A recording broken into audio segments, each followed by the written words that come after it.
Howdy. How's Hello, it going, everybody. everybody? Yeah, good. You? What's up, yeah? Not too bad. Got Meatball running around in the background as well. Hope you guys are all good. Hope everyone else watching's good. The podcast later on with the VODs, whatever. Hope everyone's doing really well. Something weird is happening with mine. Well, you look good on our end. At least on my end, everything looks okay. So, I guess we'll do usual intros. Josh, Richard, Mike, Colby, all four of us that we had last time on the first podcast stream.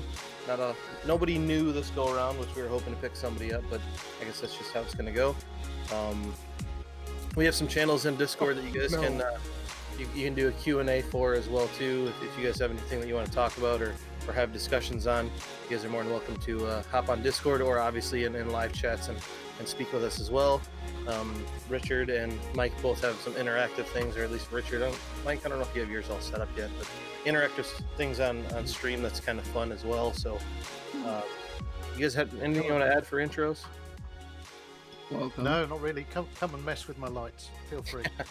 Let's get a lightning storm going. Come on. It's actually lightning here, so Oh, is it?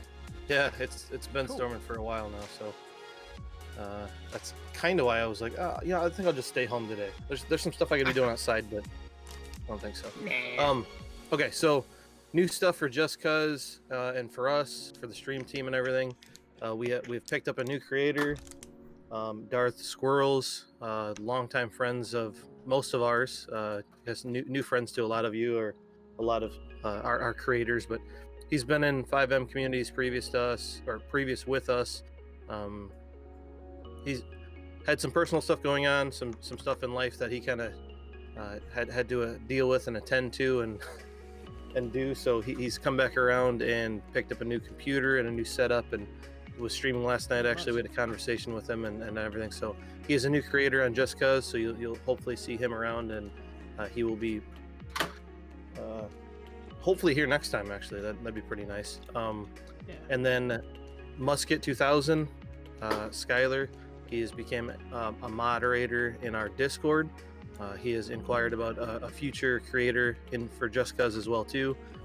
He has internet issues and stuff that just doesn't allow him to live stream, but he will be putting out content for YouTube and VODs and everything too. So he'll do a lot of recording and outputting some content for everybody. So I think that's it. I think that's the new two individuals that we have for JustCuz, which is awesome to see the team expanding and everyone growing. I think we're close to 115 Discord members, so we're up like, I don't know, 15, 13, I think, from last week. So a couple a day. Seems like that's awesome to see. Yeah, I agree. Colby, we have some new stuff I fixed it. JustCuz. Mike fixed it, apparently. No, 3 minutes in and I fixed Good it. one, Mike. Yeah.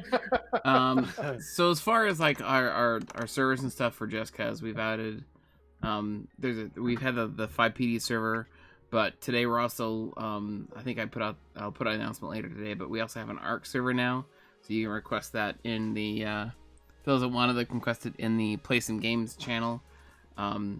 It's very basic. There's no mods yet, but we plan to add maybe a couple mods as the community wants it. As you find something you like, just let us know. We'll kind of work and see if we can work it in. 5PD is doing pretty good. Added a few more callouts yesterday, plus some items and couple more vehicles, and so we're doing pretty good there. Yeah, it's kind of update on servers. I know Richard was in there last night messing around, causing havoc, which Flying. I guess is funny to see. Yeah, we as won't well, talk too. about that too much. No, no rules, so kind of. Exactly. Yeah. good. Public server. No, I think it's fun to get into and have a different perspective or aspect on stuff, and you can kind of do some LEO role play, I guess, with the AI. I haven't really got into it. I wasn't ever an officer for any FiveM community or any kind of role playing at all, really. So doesn't really pique my interest on that side of it. But I know for a lot of people it does.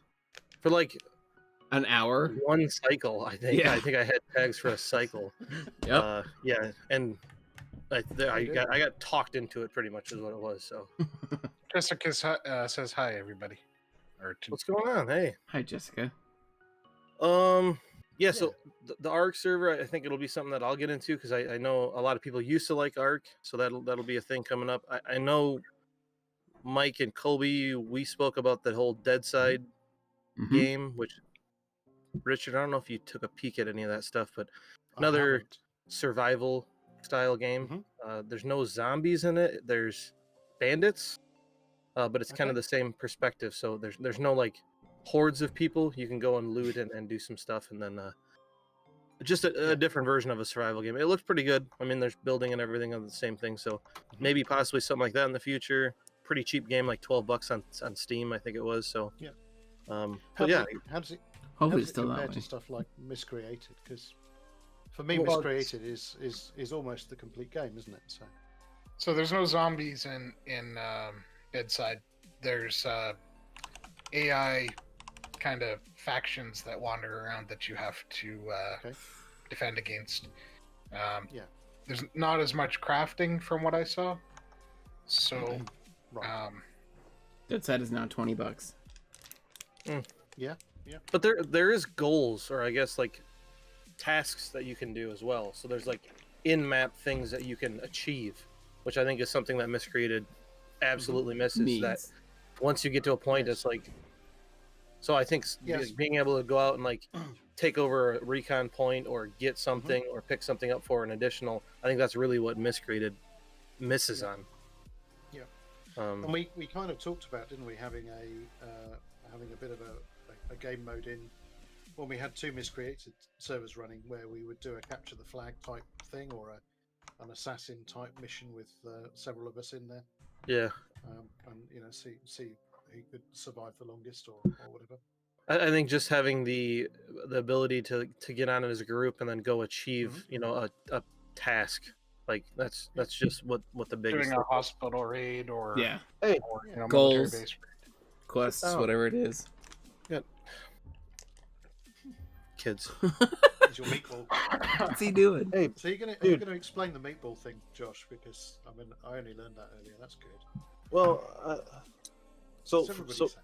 I don't think, probably not, no. But I'll call him a meatball, and he'll probably come over here in a little bit. But he's a meatball. He can meatball, and you're being a meatball. So it's pretty much all of the above. And Rich is like, what's that? I said, he's meatballing. It's fine. Yeah. He's relatively okay, but you'll see him like he'll pass through in the background and pick some stuff up and yell and do stuff just random. But he's watching Mickey, so hopefully. Okay. All right.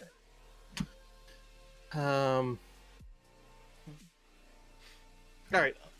So we talked about Will joining already, right? Yep. Talked about Skylar as well. Skylar as well. Oh my gosh, I got somebody following me. That's fantastic. Thank you for the follow. So, Richard, you want a part of this? We thought that would be awesome if you wanted to get on it, because Mike had, I believe it was brought up, Mike had a buddy that asked him if he'd ever had something from America or from the U.S. That's and right. He said he hadn't. And then I said, well, how many things is there that, like, Canada has that the U.S. doesn't have? This many. And I have a list as well, too, of things that, like, I said, hey, Mike, do you have this? And he's like, yeah, I don't know what that is. And I'm like, are you kidding me? Like, seriously? Basic things. And I am going to send you some craft dinner, because you need to have a box of Canadian craft dinner, KD, with your craft macaroni and cheese, and tell me which one's better. What's craft dinner? Craft dinner is it's mac and cheese. Noodles with cheese. Yes. It's just it's mac and cheese. It's Canadian mac and cheese. But the cheese is different. Is my point. So there's a lot of stuff that I have, like he doesn't have a lot of cherry colas, like cherry pops and cherry Cokes and stuff. We have like cherry vanilla Pepsi and cherry vanilla Dr. Pepper and cherry 7-Up, and like cherry is like one of the biggest things to put in everything. Mr. Pibb, which I don't know if everyone has Mr. Pibb. Grandma's cookies, which I'm a Husky kid. I love the Grandma's cookies, like of all kinds. Cheez-Its. He didn't know what Cheez-Its were. Well, I've heard of Cheez-Its before. That's but I don't know where I've heard of them. I mean, I'll see some of these things.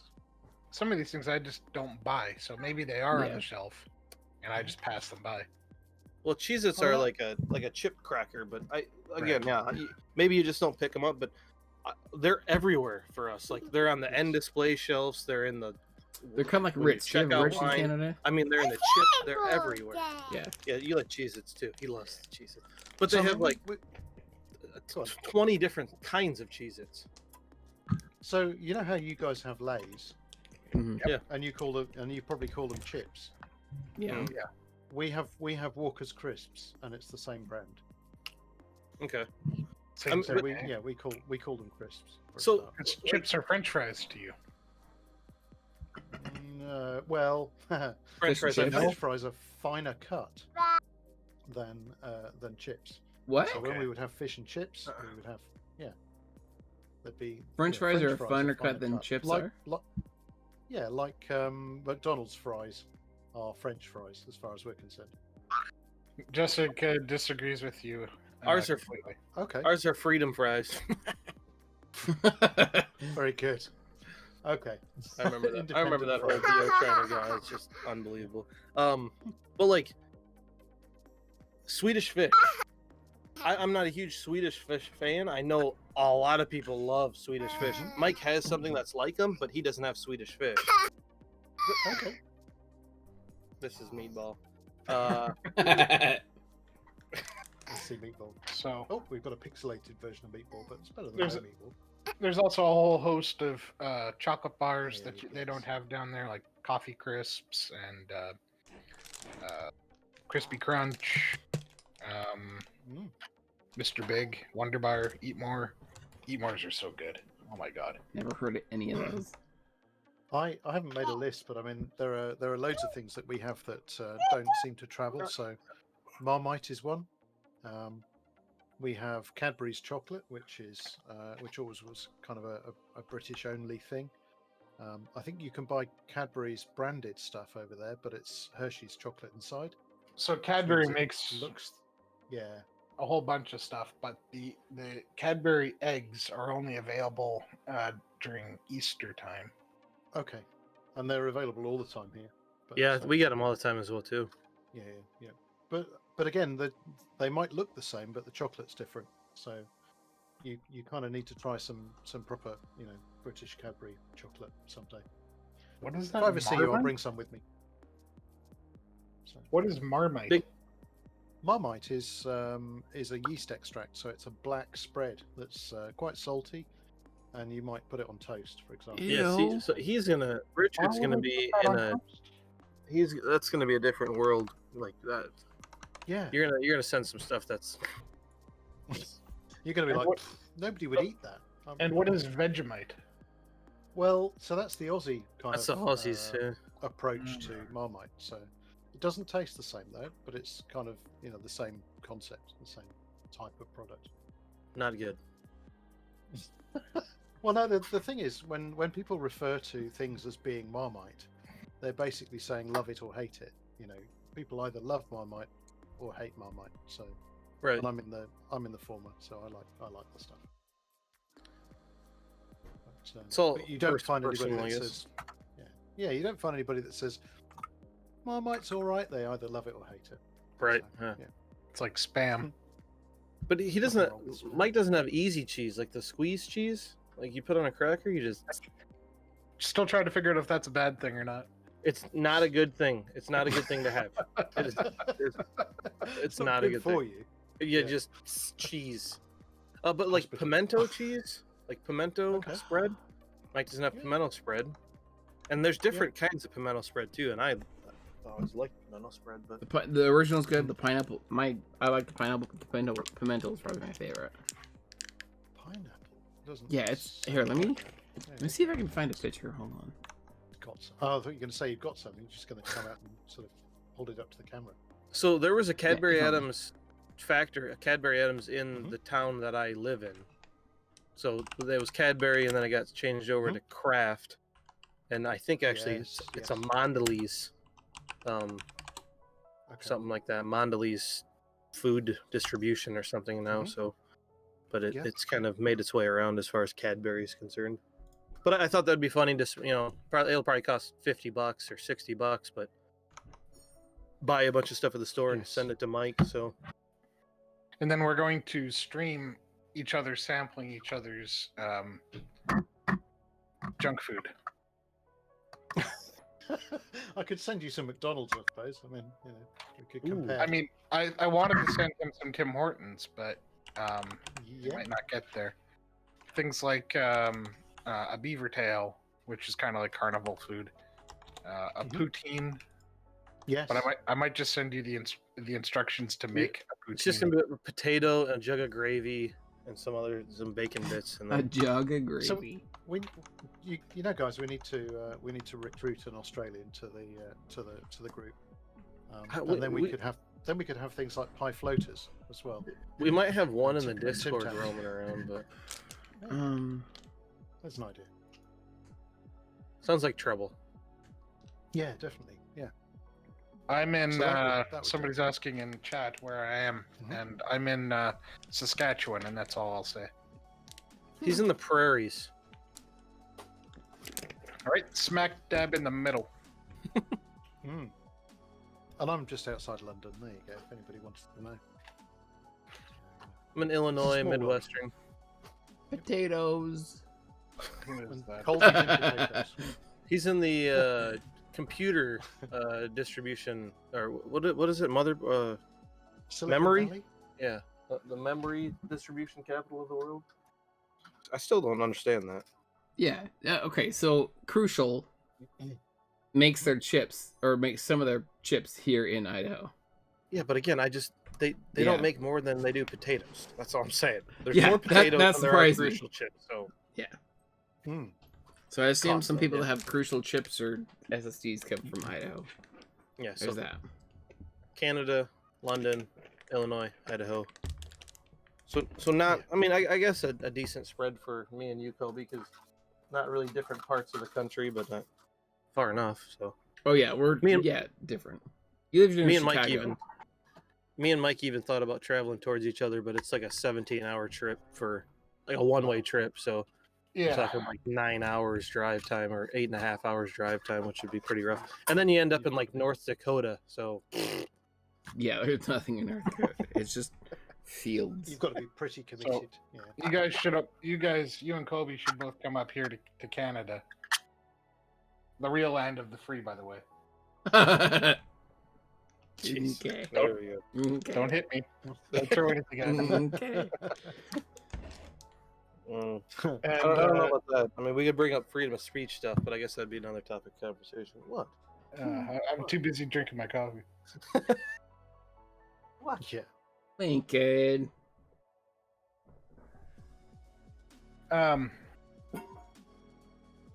What's next on the list here? This might be a good segue moment.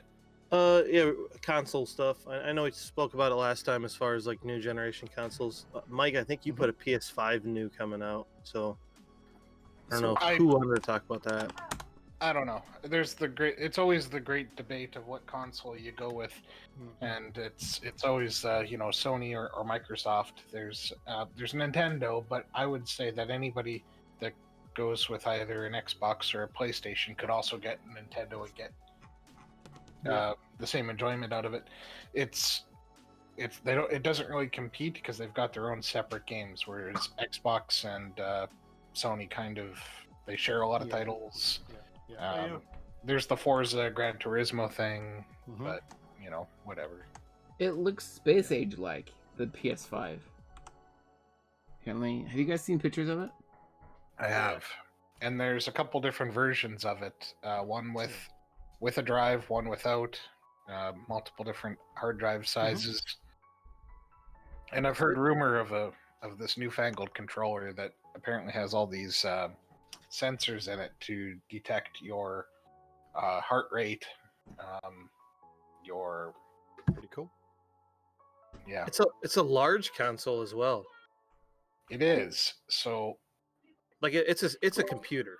I mean, that's basically what they built. That's kind of they're all pretty much from the original Xbox on just became a miniaturized computer. Like so they were just maxing out your frame rate and maxing out your, so you're getting a relatively low end video card or a capable video card, but it's not going to be a high end one. It's still relatively narrow though, like slim. It's not super wide, so it's not like a desktop video card is in there. It's going to still be mobile. Like but I could technology. I looked last night on some computers for our local for what we have going on. I can buy like an i7 computer or an i9 computer for like $800. That's I can fit into my wife's purse and carry around. Like the computers anymore, like I mean, they've become a 6x6, 8x8 kind of 3-inch deep desktop computer. I mean, they're a lot smaller than most systems are. I mean, hello, love everyone. So I guess it just becomes weird to where you're getting to the point to where when's it just stop being a console and just being a computer? Like I guess I don't really get that part. I guess the only thing that makes it a console is the fact that it runs different games than what your PC would run. Other than the fact it's the same thing. It's like a proprietary PC. It's just an OS. That's the difference. Yeah. I guess the question though becomes like, what would come out on Xbox that we don't get on PC or don't get first on PC? Halo. Well, that gap is being bridged steadily because you buy a copy of a game and sometimes it even comes with either the PC or the Xbox version. It's the PlayStation one that gets me. Well, and so this happened yesterday. PlayStation games, Sony bought a pretty good chunk of share in Epic, so I'm wondering if they're gonna share some stuff, or they bring some of the Sony stuff to the Epic Game Store. So then it just becomes more of a prospect. It just becomes more of a prospect to have a PC at that point, because then if Sony's putting out Epic stuff, and I mean, Xbox is gonna say Microsoft. Like, I guess, but the PlayStation is going to be a powerful system, and they always sell it at a loss. So, even though it's the equivalent to my PC that I built for, however much insane dollars I spent, you'll still be able to buy this for that $500 to $700 range, and you'll have, a system that's more capable than a computer you could build for $1,200. Yep. And then if they do the cross-platform deal with Epic, you'll be able to play, Grand Theft Auto 6, or as an example, cross-platform, which would be fantastic. So then the problem becomes, I mean, you know how much it costs to upgrade a PC compared to buying an entirely new console for $500 or $600. I mean, for me to put a new video card into my PC for $600. Yeah. So if you're already engaged in or invested in PC, is it even a viable thing to say, no, I'm switching over to a console? I don't think Maybe so. not to switch, no, but people that are upgrading from a PS4 to and want to play the next generation games, they're probably not going to make that switch to a PC. They'll probably just buy the next console or switch to another console. But that's the center that they're in. We buy PC games because we have a PC, but they just keep updating the consoles like we upgrade our PCs. And I'm a sucker, so I'll buy both. I mean, but most games that I play on here, I can play on my Xbox the same. So, I mean, for me, I mean, my Xbox One is downstairs and lives in our living room. Josh has just looked around to see if Meatball's disappeared. No, he's there. He's good. It's all right. He's not disappeared into the floor or. So actually, an Xbox game for me is in a different room. It's a room that we share as a family, whereas this room here is my kind of study, come laboratory, whatever you want to call it, and I can just leave stuff set up here that's just for me, which is pretty lucky, I guess. But yeah, so I think though, if I remember back to when I was trying to hack the original Xbox and make it run Linux after it was useful as a gaming machine, it was entirely doable, and it was just basically, I think, was it a 386 or something inside, or Pentium 3? Oh, Pentium 3, not 386. Yeah, Pentium 3. So it was kind of a almost usable machine, but so heavily optimized towards games that trying to run Windows on it was kind of not going to happen, and the Linux build was quite bespoke. Whereas I think that Sony on there, was it PS2, I want to say, or PS3, opened it up right from the start, and they said, right, if you want to run Linux on it, here you go, here's how you do it. Whereas Microsoft with the Xbox kind of went, no, don't even try it. I didn't even hear about that, but I would guess the PS3 would be the console. I think it is Linux for PS2. That's bizarre. So it was released by Sony in 2002. There you go. Yeah. So I remember that happening, and that was quite a big thing actually. That a console manufacturer kind of opened it up to that point. It says OS family is Unix-like. Yeah, fair. Yeah. Based on the principles of Unix. So let me ask this then. What is the major differences between the PS5 and the whatever this new Xbox is called? I've not looked, so I honestly don't know. Probably the same thing. That's the difference between a PS4 and Xbox One. Marketing, probably. Yeah, a label. Yeah. Brand. I mean, so Sony have normally been pretty good at rolling their own chipsets for things, so it would kind of not surprise me if Sony did kind of go down that line. They're quite proprietary, whereas I think Microsoft are more likely to, buy something. I'm quite interested to see what the VR technology is going to be like, and what if that price point's going to come down, because they just started getting into it at the tail end of the PS4. Mm-hmm. I guess within the last year or so. Yeah. So I'm wondering what that's going to look like. Is there going to be cross compatibility so you don't have to buy all new hardware? That better be a thing, because there's people that spend hundreds of dollars on that. Or maybe even the ability to take like a third-party headset and pair it.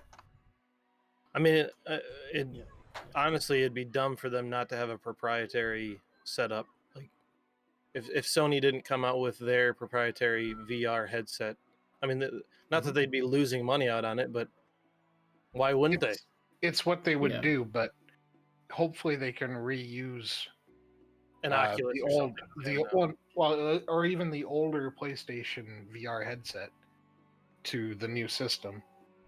I know that when they were doing the Move thing, where you had the little sticks with balls on them and stuff like that, and the camera, that was not backwards compatible. You had to get a new camera and all that.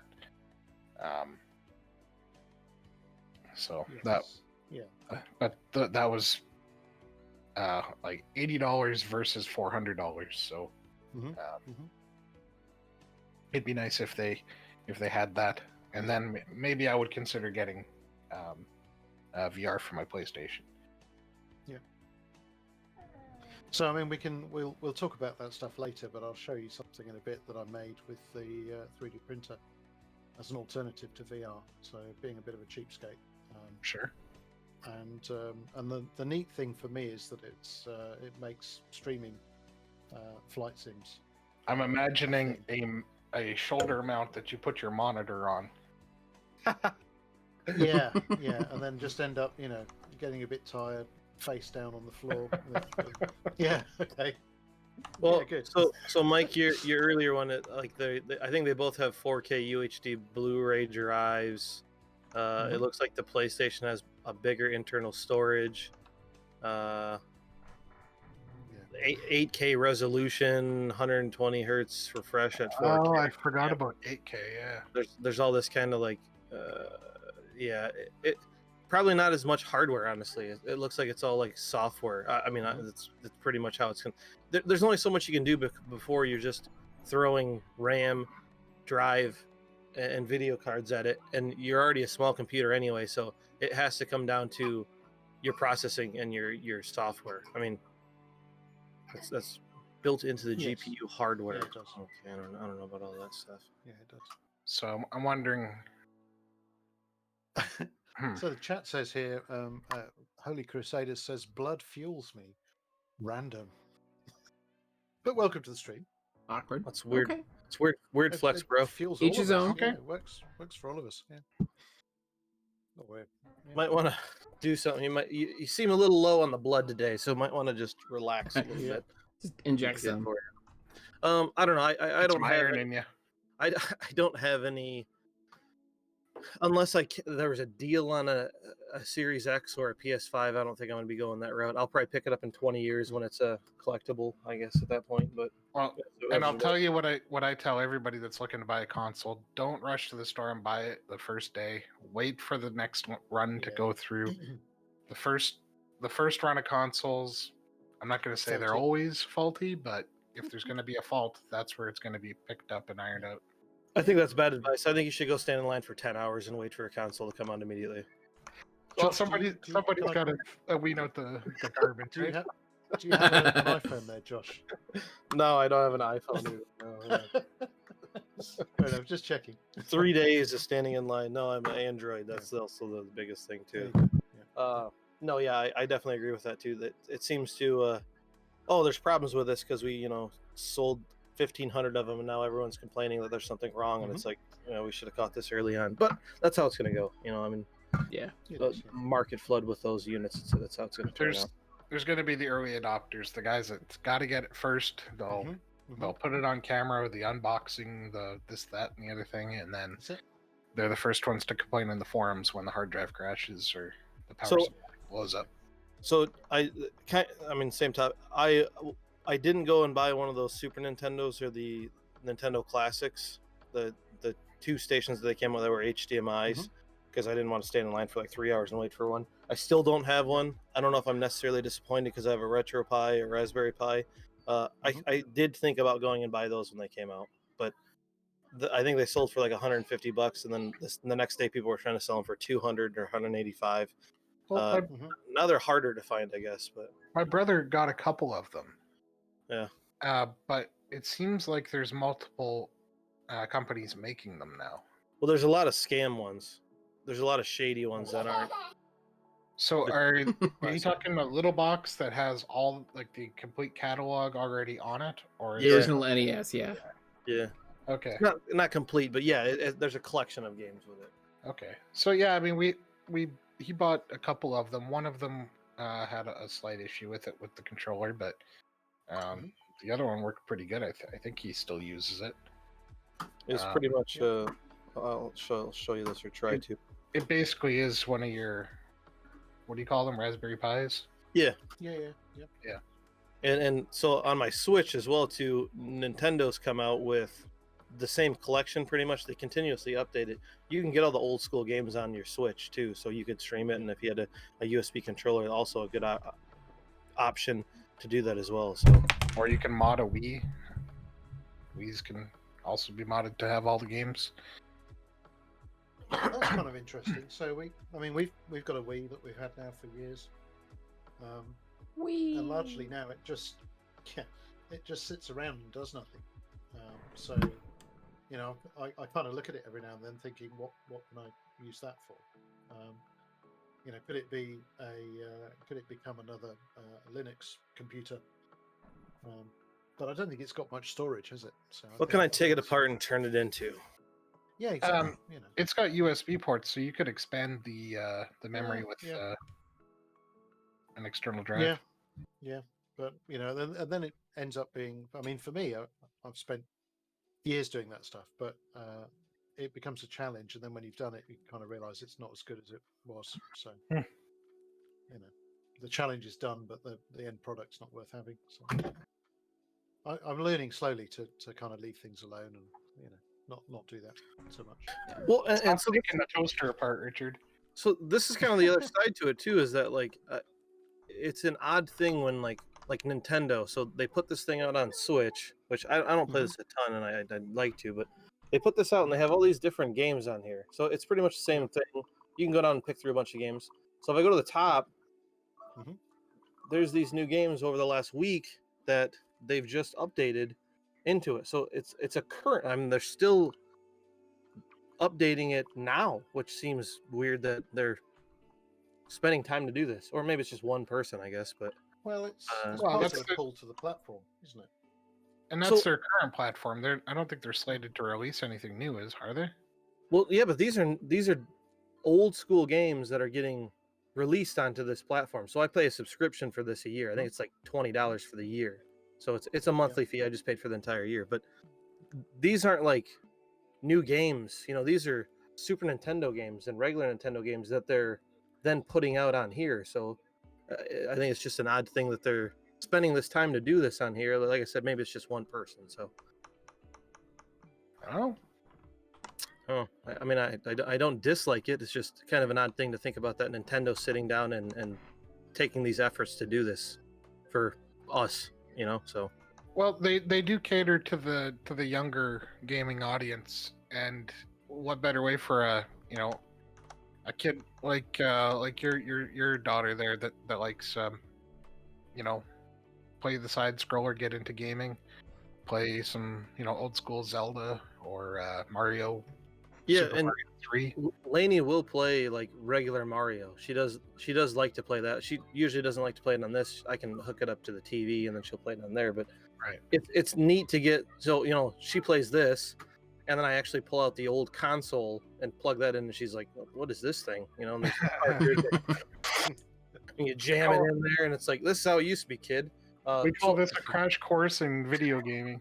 Yeah, so that is cool, but at the same time, it's like there's all these things that I guess I don't know how much Sony does or anybody else does, but that they're doing behind the scenes as well too. Like I know they come out with these new systems, but it's got to be like that for a lot of things. Yeah. Hey, so we've got Only Here for Knees in chat saying, "Who's the guy with the Canadian flag?" That's Mike. Hi. Give him a wave. There you go. So Mike can have a fan. I get a little Like, smile, follow, so- subscribe. There you go. Yeah, there you go.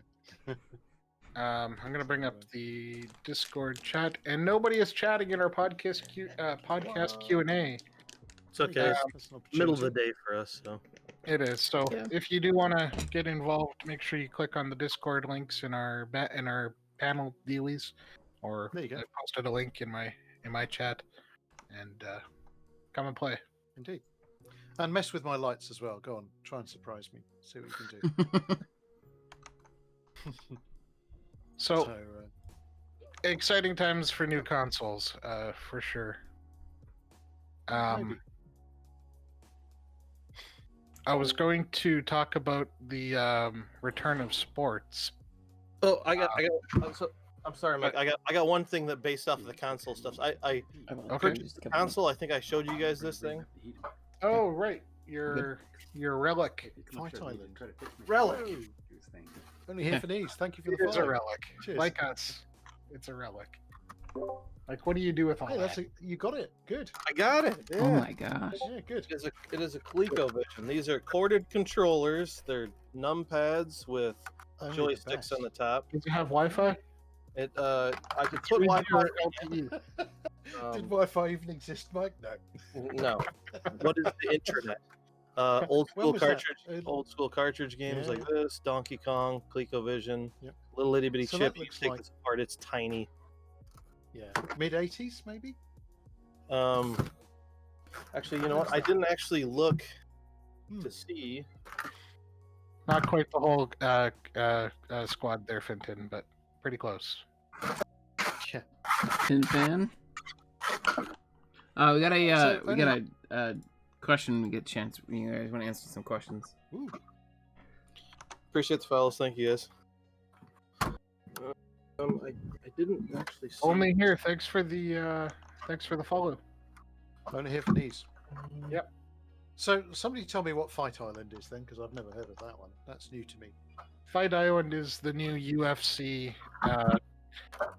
experiment where they're going to host all of their fights from this island. So I don't know if you know about their old TV show that they had, where it's basically a competition to see who the new, up and coming fighter is going to be. I imagine that Fight Island's going to be just the location where they do all of that from, possibly where they host some of their main events from. Although I don't know how much money they'll miss out on tickets sales Yep. if they do that. So maybe they'll still tour around. Yeah. Just a base camp kind of idea. Yeah, cool. Just to Cool. show off how much money they made. Yeah. So you're talking about return of sports. I mean, everything basically stopped over here. I guess it did with you too. And now we're having some sports obviously are saying that we're not going to carry on unless all the audiences come back and watch, which isn't quite going to happen in this country just yet. Yeah. And others are kind of going for the other approach, which is, well, we're going to make it more accessible.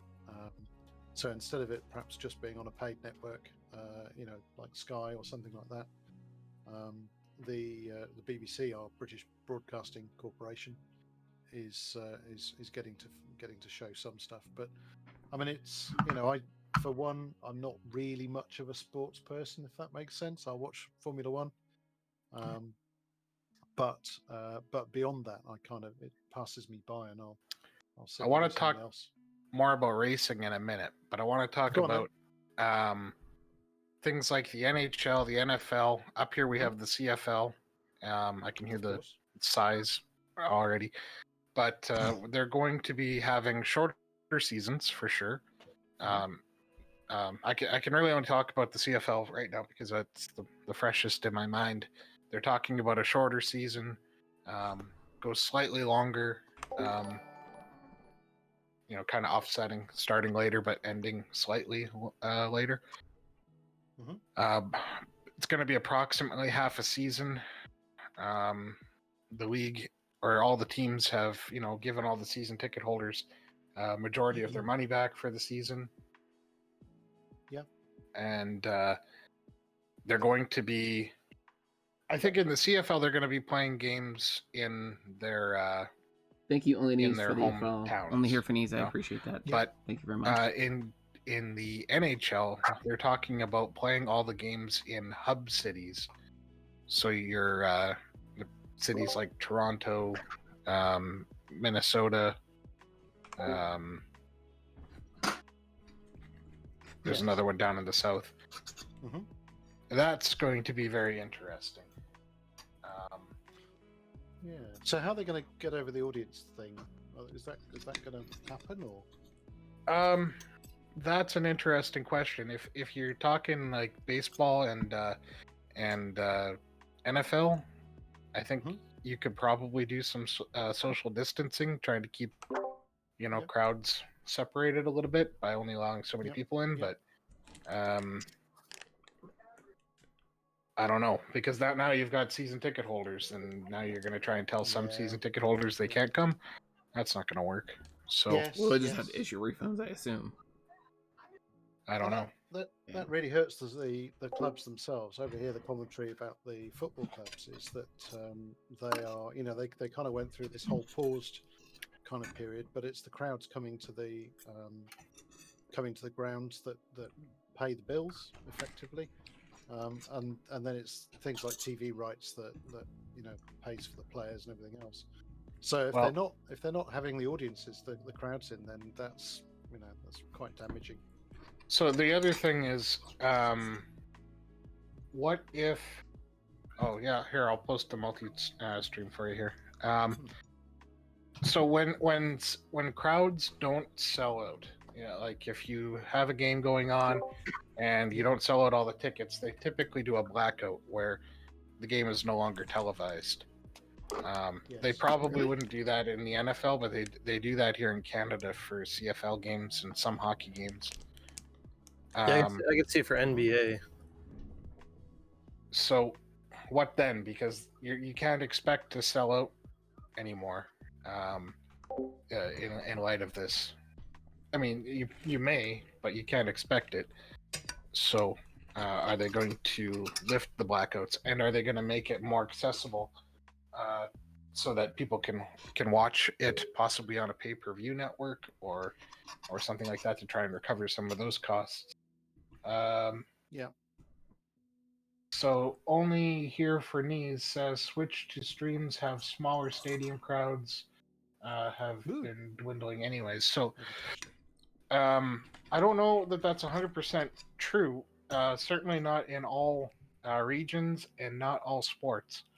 So you'll notice that some of the southern hockey teams they do struggle with crowd sizes. But NFL games, every NFL game I've watched is packed like sardines in those stadiums. Yeah, I bet.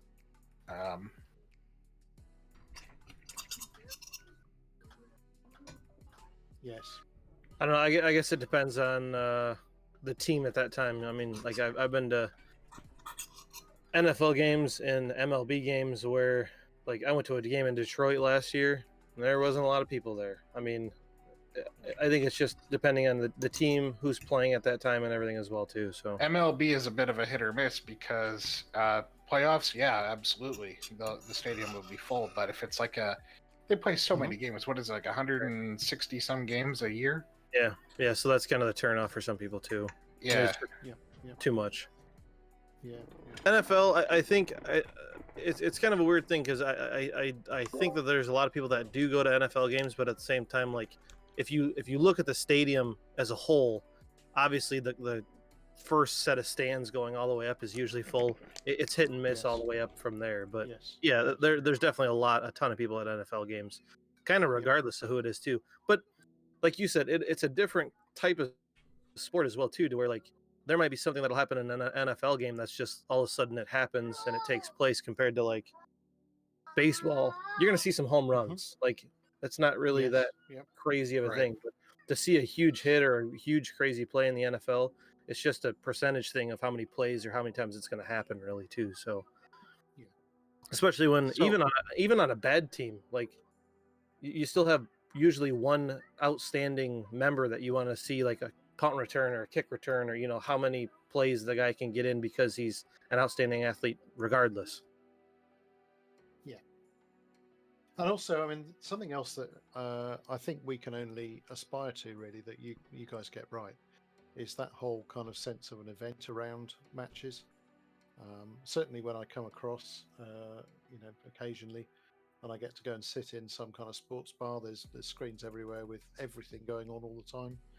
And each one of those events, I mean, obviously bigger country as well for a start, but each one of those events is kind of a major thing. And, some of your games, for example, are split up and make kind of lots of space for people to talk and eat and kind of do stuff while still watching the, it's a few minutes at a time, if you like, of action. The kind of breaking up extracurricular stuff at an event. I mean, like I go to a baseball game. I'm 3 hours. I'm 3 hours early to a baseball game tailgating, which is a disaster sometimes, depending on how much you've had to drink. Because you show up early to a baseball game and it's a nice day out, it's going to be a rough, long day for you. But I think that is a big thing too, as well. Like. I know a lot of people that they just go to the tailgate and then they'll go to the bar afterwards, or they'll go to a sports bar and hang out, but they just want to be part of the tailgate and part of that crowd. So that's a big thing as well too. But that's going to be, I mean, that has been obviously cut down with everything that's going on as well too. So we missed we usually go twice. We get tickets that are relatively expensive and we go to a couple of events. Obviously we didn't get to do that.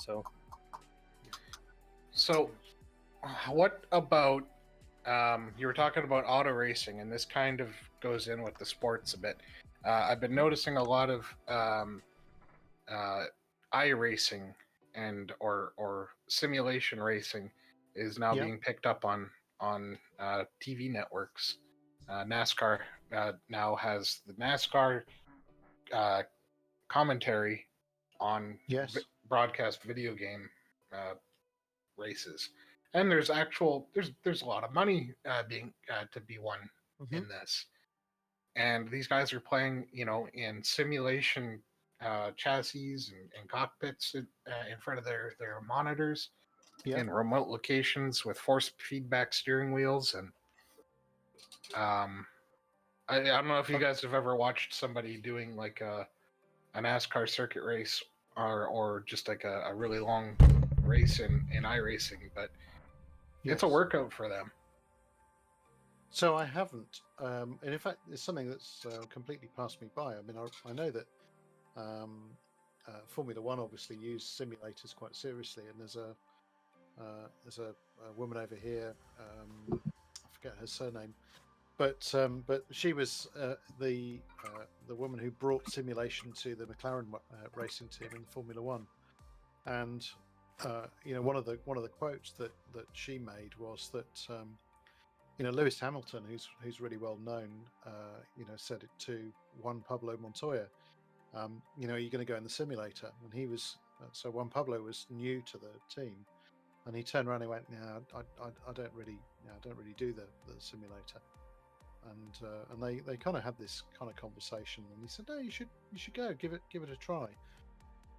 And she was there when he came out, and he was like, "That's really good. That's awesome." And the difference that it made was that, where they take some time to get used to a track and get used to a car. He went to, and I forget which the circuit was, but he went to one circuit that he'd never raced on, and was out of the box faster than anybody else. Well, just to know your corners, what's coming up. Yeah. So at the most basic level, knowing which way the corners go, but this was a simulator that simulated even things like the masses of the wheels, the compliance in the tires, and just to, with not sustained G-forces, because they still can't quite do that, but with enough feel that that actually he felt confident when he got in the real car, and that's awesome. If you want an endorsement of a methodology, then that's it. But I mean, that's how like even racing with a controller is. I mean, the first lap is always going to be really rough, but after the 15th lap, what corner's coming up. So I mean, being able to do that even for an hour a day, until your race comes around is, I mean, obviously a no-brainer for most of them. But I mean, Mike, iRacing's been around for over a decade now. It's been around for a while, yeah. But so I mean, like, there's individuals that build, huge racks and wheels, and like they'll bring half of a car in their house and put a screen and everything. So I mean, that stuff's crazy. I mean, it is super expensive too.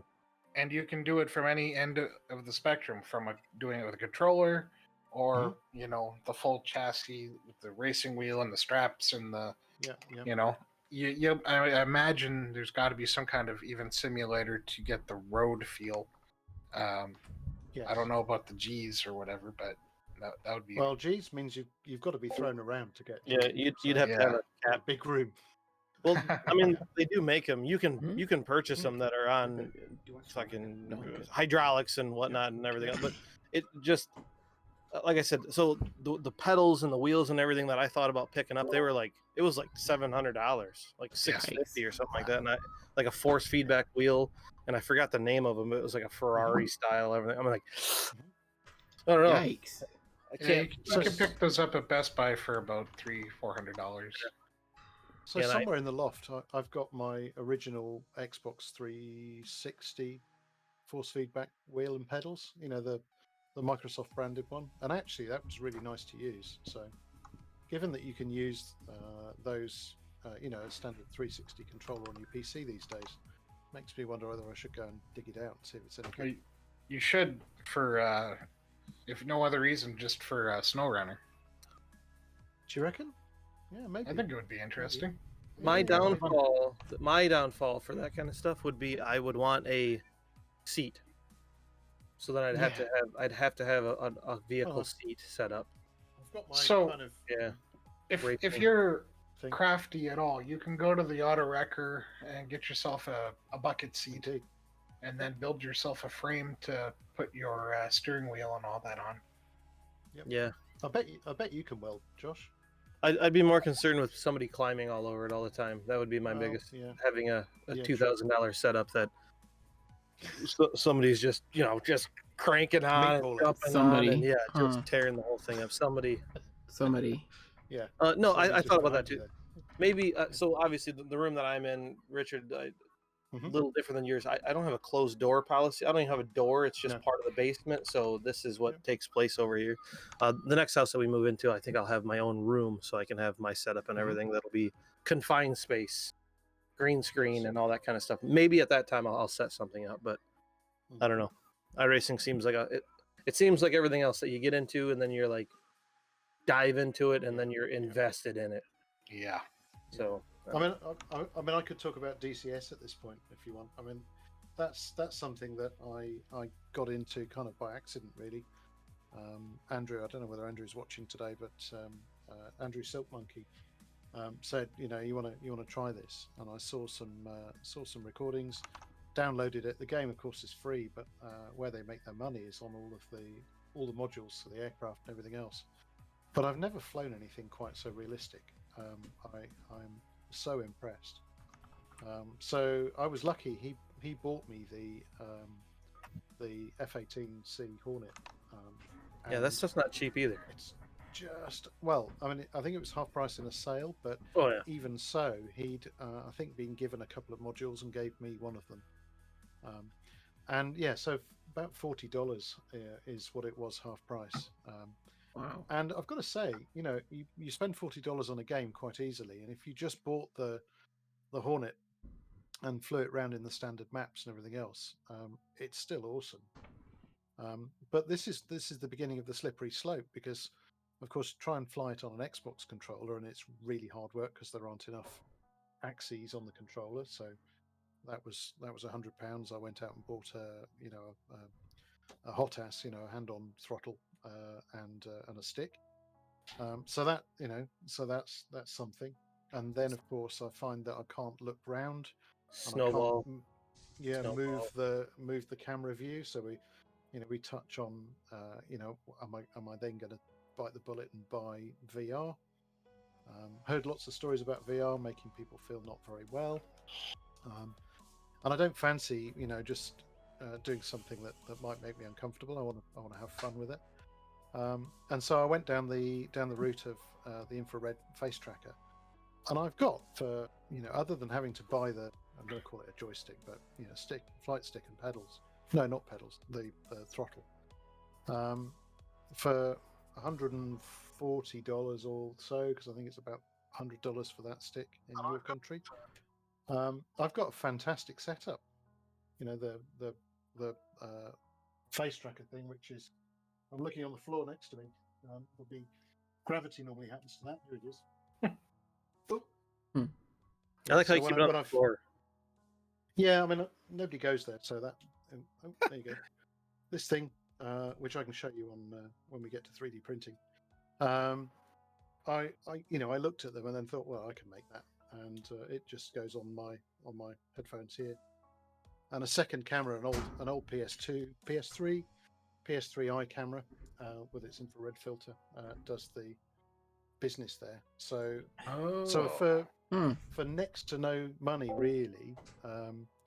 I've got something which gives me a parallel to IR. I can just move my head, about this far, to look all the way around, and I can see kind of, right behind me, because it just adjusts the direction that the screen's pointing. It'd be interesting to try that in GTA, because I think GTA would work.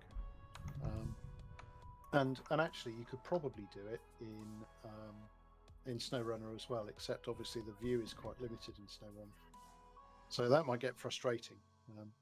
But certainly in the cockpit of the F-18, it's amazing. And the other thing that's really, really surprised me is I've streamed it right from the beginning, and I've found that people will drop into your stream and sit and watch, and then give you coaching. So literally, Twitch viewers have taught me how to fly that plane, how to land on an aircraft carrier, how to take off. Fantastic, honestly. How to operate the instruments. So I've had a load of fun with that, and I think you guys all need to go and get yourself a version of it so we can. Josh, no, not a chance. Hey, you could 3D print the what do you call it? It gives you an excuse.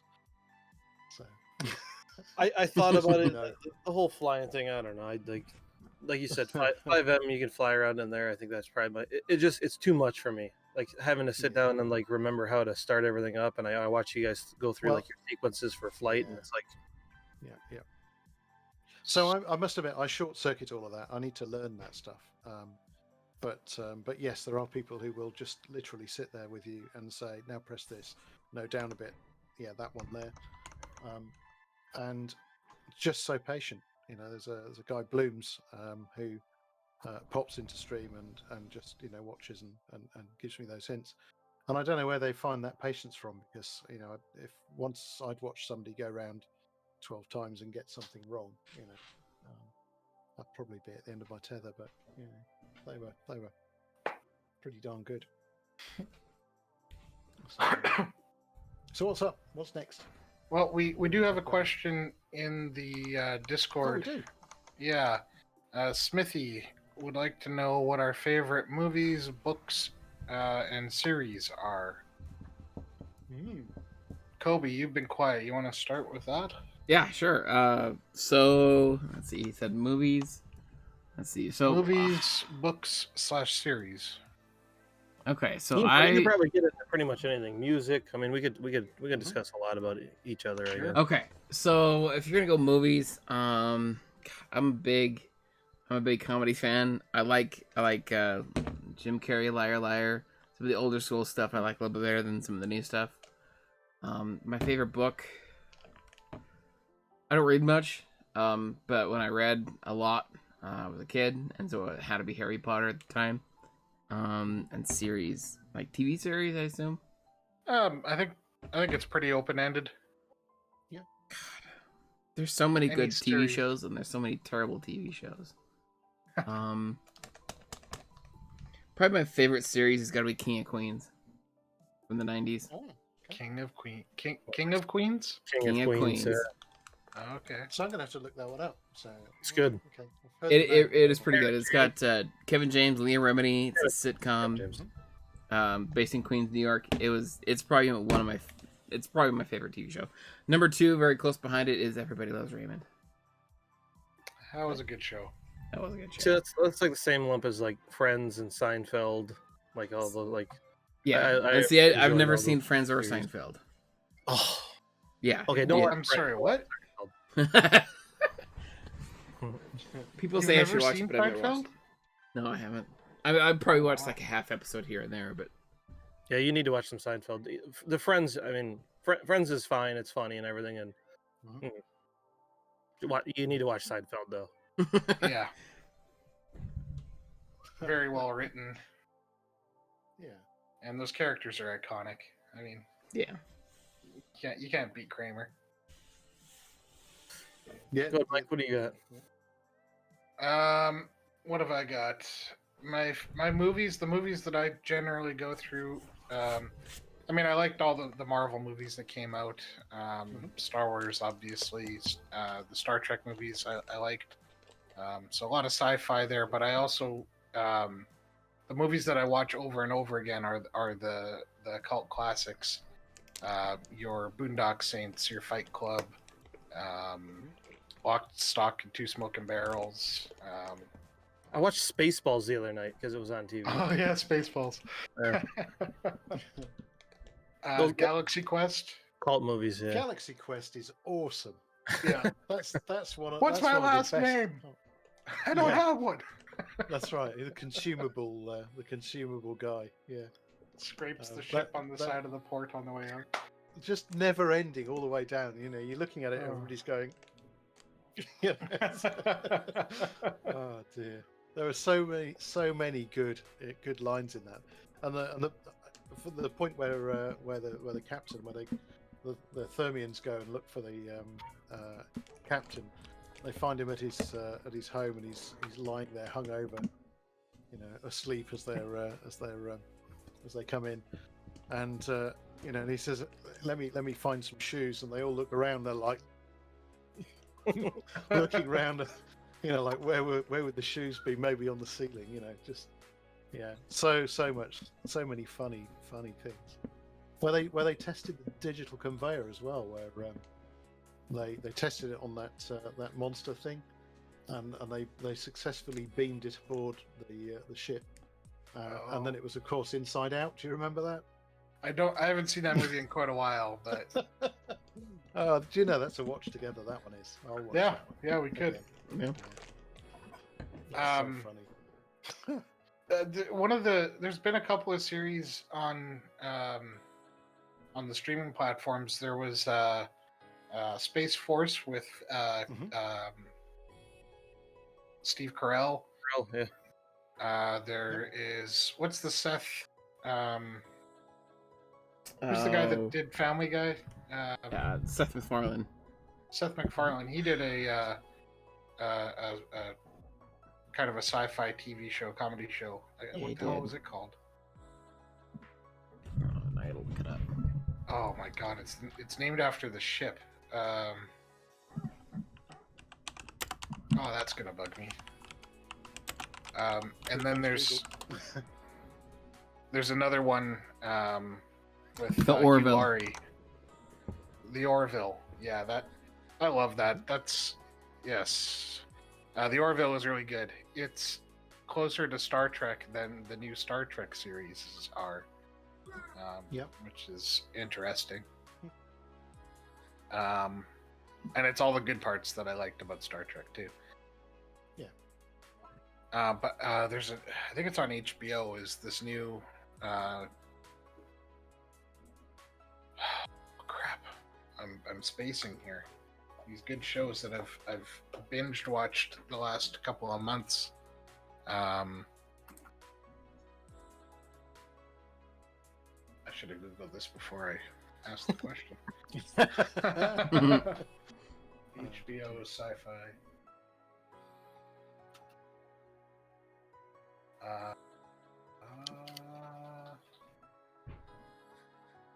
I don't know. It's got Hugh Laurie. It's all based off of a luxury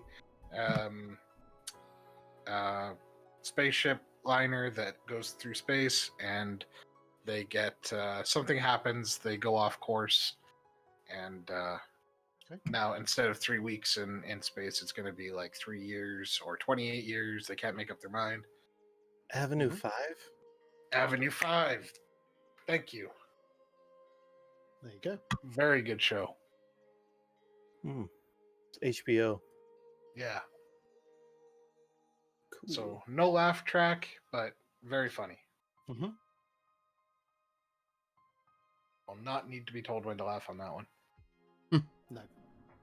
Books, I don't really read.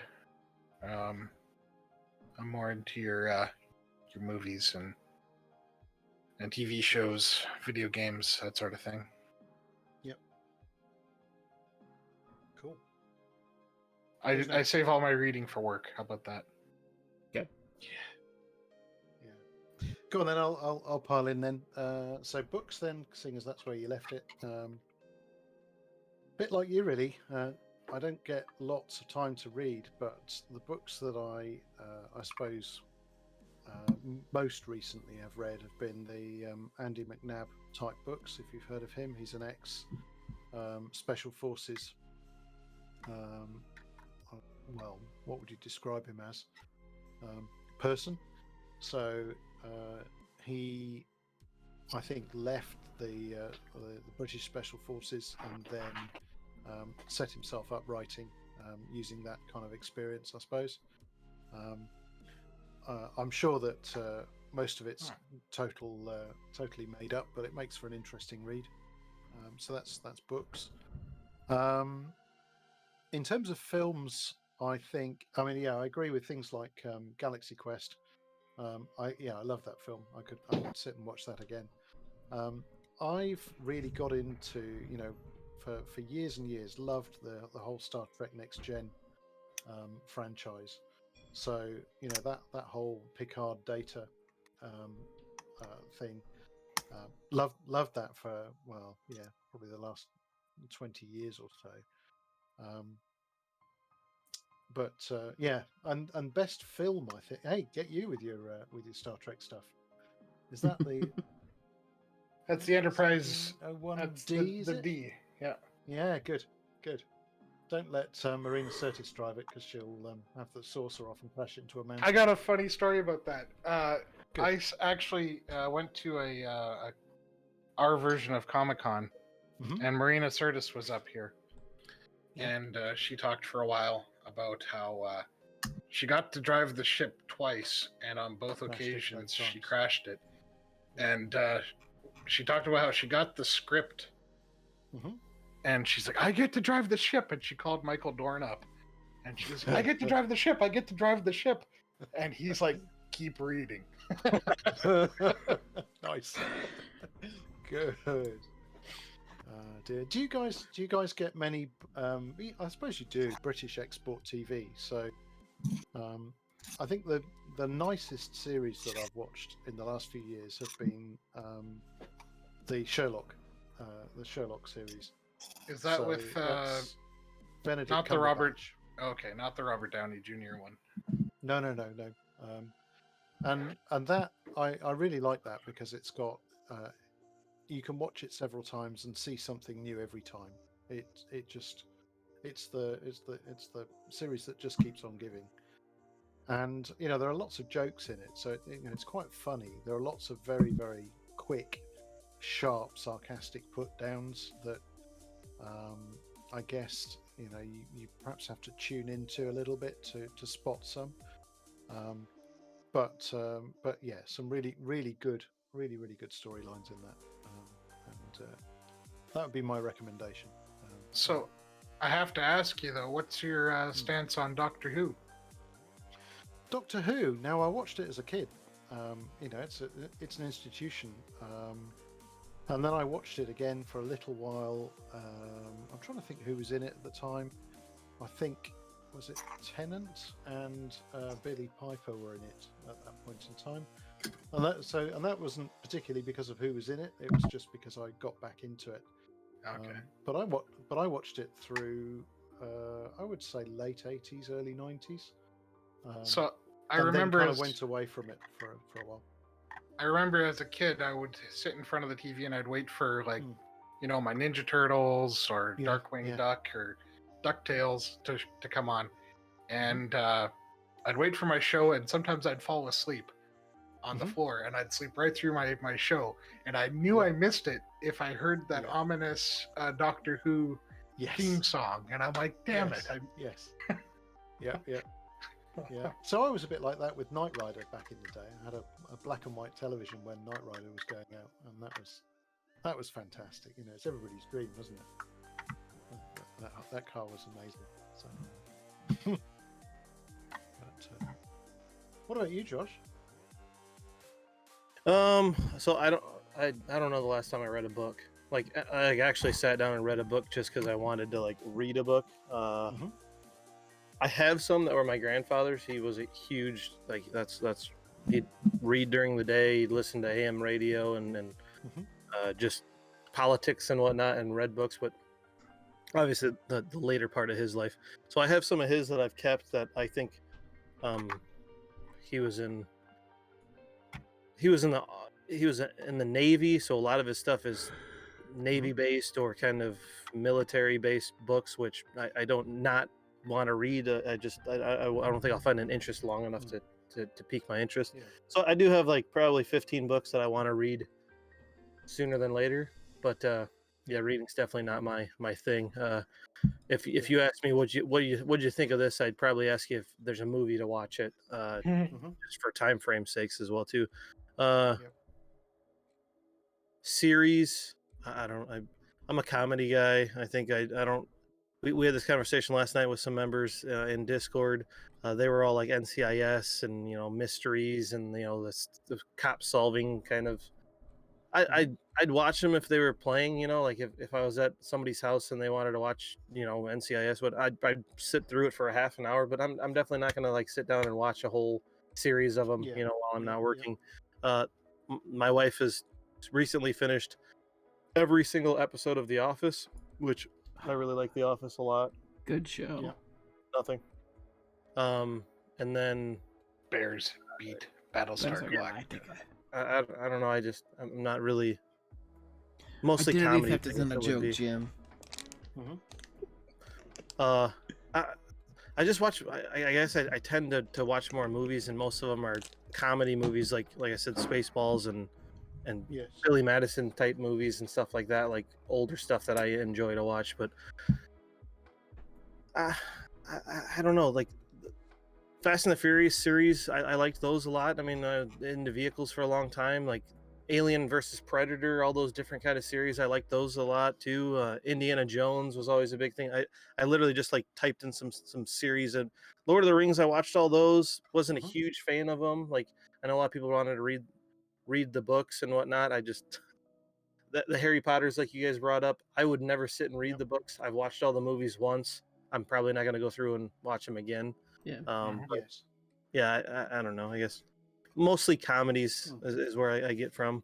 And then if I do sit down to watch a movie, I usually fall asleep halfway through it. So So I was looking for something to just watch this morning, and I was on Netflix, and I saw a preview for a show called The Old Guard. And I thought it was a TV series, but it's actually a full-length movie based off of a group of immortals that are, they're kind of warriors and all this. It was pretty good. I was skeptical, but it was really good. And then they kind of leave it open at the end as well for another one to come out. Yes. So I'm hopeful for that. That's something that I'm probably going to end up following. Yeah. I suppose. What about? I mean, I went through. Go on. The ERs. Did you guys ever watch any of those? The wife watched a bunch of them, but are you talking about the old sitcom ER? Yeah. Yeah, we used to watch that. It was ER, Friends. That was kind of that. So my problem, even with the NCIS and those kind of it's just too much. It's like I don't expect to watch something and always believe every movie that I watch or every series that's going on. There just comes to a point to where it's like a soap opera where every episode something's going on, and I get it. You have to have it because it's going to pique interest and whatnot. It's just most of the time it's okay, come on, seriously, that is not what would actually take place. And I get that's the point of it, but it was always just too much for me to just too much drama. I get you completely. Although the one show that I didn't like any of the NCISs or the CSIs or anything like that, but the one show I did get hooked on was House. Yes. Oh yeah. I watched an episode by accident, and I was like, well, now I got to watch this from the beginning, and I'm glad I did. Yeah. Good show. And there was the Mentalist as well that I watched accidentally in boredom on an airplane once, and that had quite a surprising hook. I kind of got into that a little bit. It didn't kind of linger. I mean, I quite enjoyed that show, and I watched a couple of others, but I didn't kind of make the effort. One thing that I did watch on a plane heading to Washington was the first episode ever of the House of Cards. So there was a British version of House of Cards, a classic, and then that was kind of redone by Netflix using a lot of the same names. The characters were kind of based of the same type of person, if you like, and roles.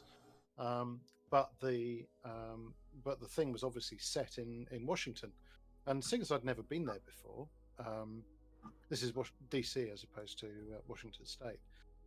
Seeing as I'd never been there before, of course, I'm just kind of looking. So I see the first episode, and then on the plane heading home again, I saw the second episode, and I got hooked into that series. It's the whole kind of leading up to the presidency kind of thing, and Francis Circuit that just would stop at nothing to get there. I didn't like the first episode, but the series is very good.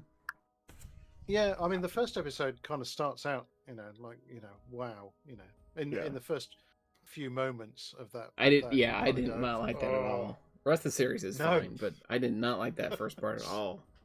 No. I mean, I'm kind of surprised I made it past that. Yeah, same. Yeah. I love the whole thing. It's a character you love to hate. Yes. Yeah. Frank Underwood. You end up feeling sorry for Stamper as well downstream. Yeah. Just so a little bit. Although he's a sleazy guy. Still sleazy. Oh, yeah, sure. Yeah. It all started off with that show Dexter, where the guy's a serial killer, but you're rooting for him the entire way. Oh, you know? okay. Yeah, but he was a good guy. He was a good serial killer. He was a good serial killer. Yeah, I guess as good as it gets. Yeah. And We then like so I found myself just being a tourist and watching House of Cards, looking for places that I could point out and go, been there, I've been there, I've been there. And having, and that's surprisingly easy to be able to do that.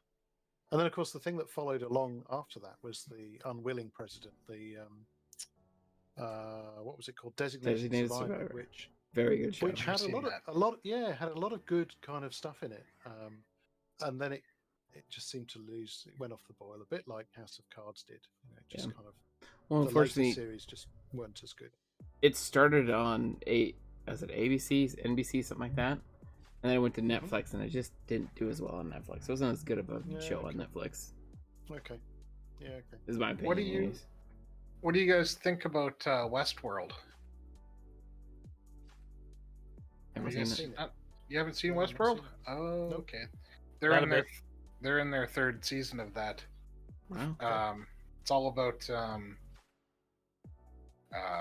an amusement park for adults, if you will.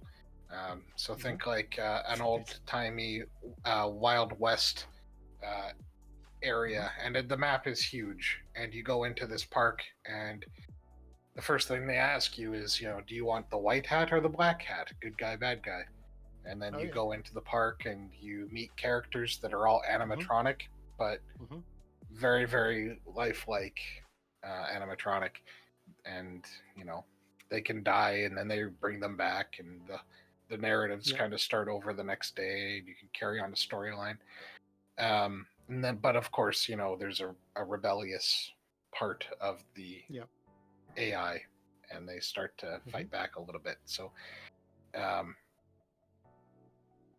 very good story. I recommend it. But the couple following series get really I'd almost suggest watching them back to back so that you can keep track of the story, because it gets a little out there. Yes. Yeah. Well, there you go. There's some watch together type suggestions for us then. Yeah. We can have some fun with that. Yeah, for anyone that doesn't know what we're talking about, we'll just sit in Discord, watch movies together, and work on projects or play a different game or something like that. So yeah,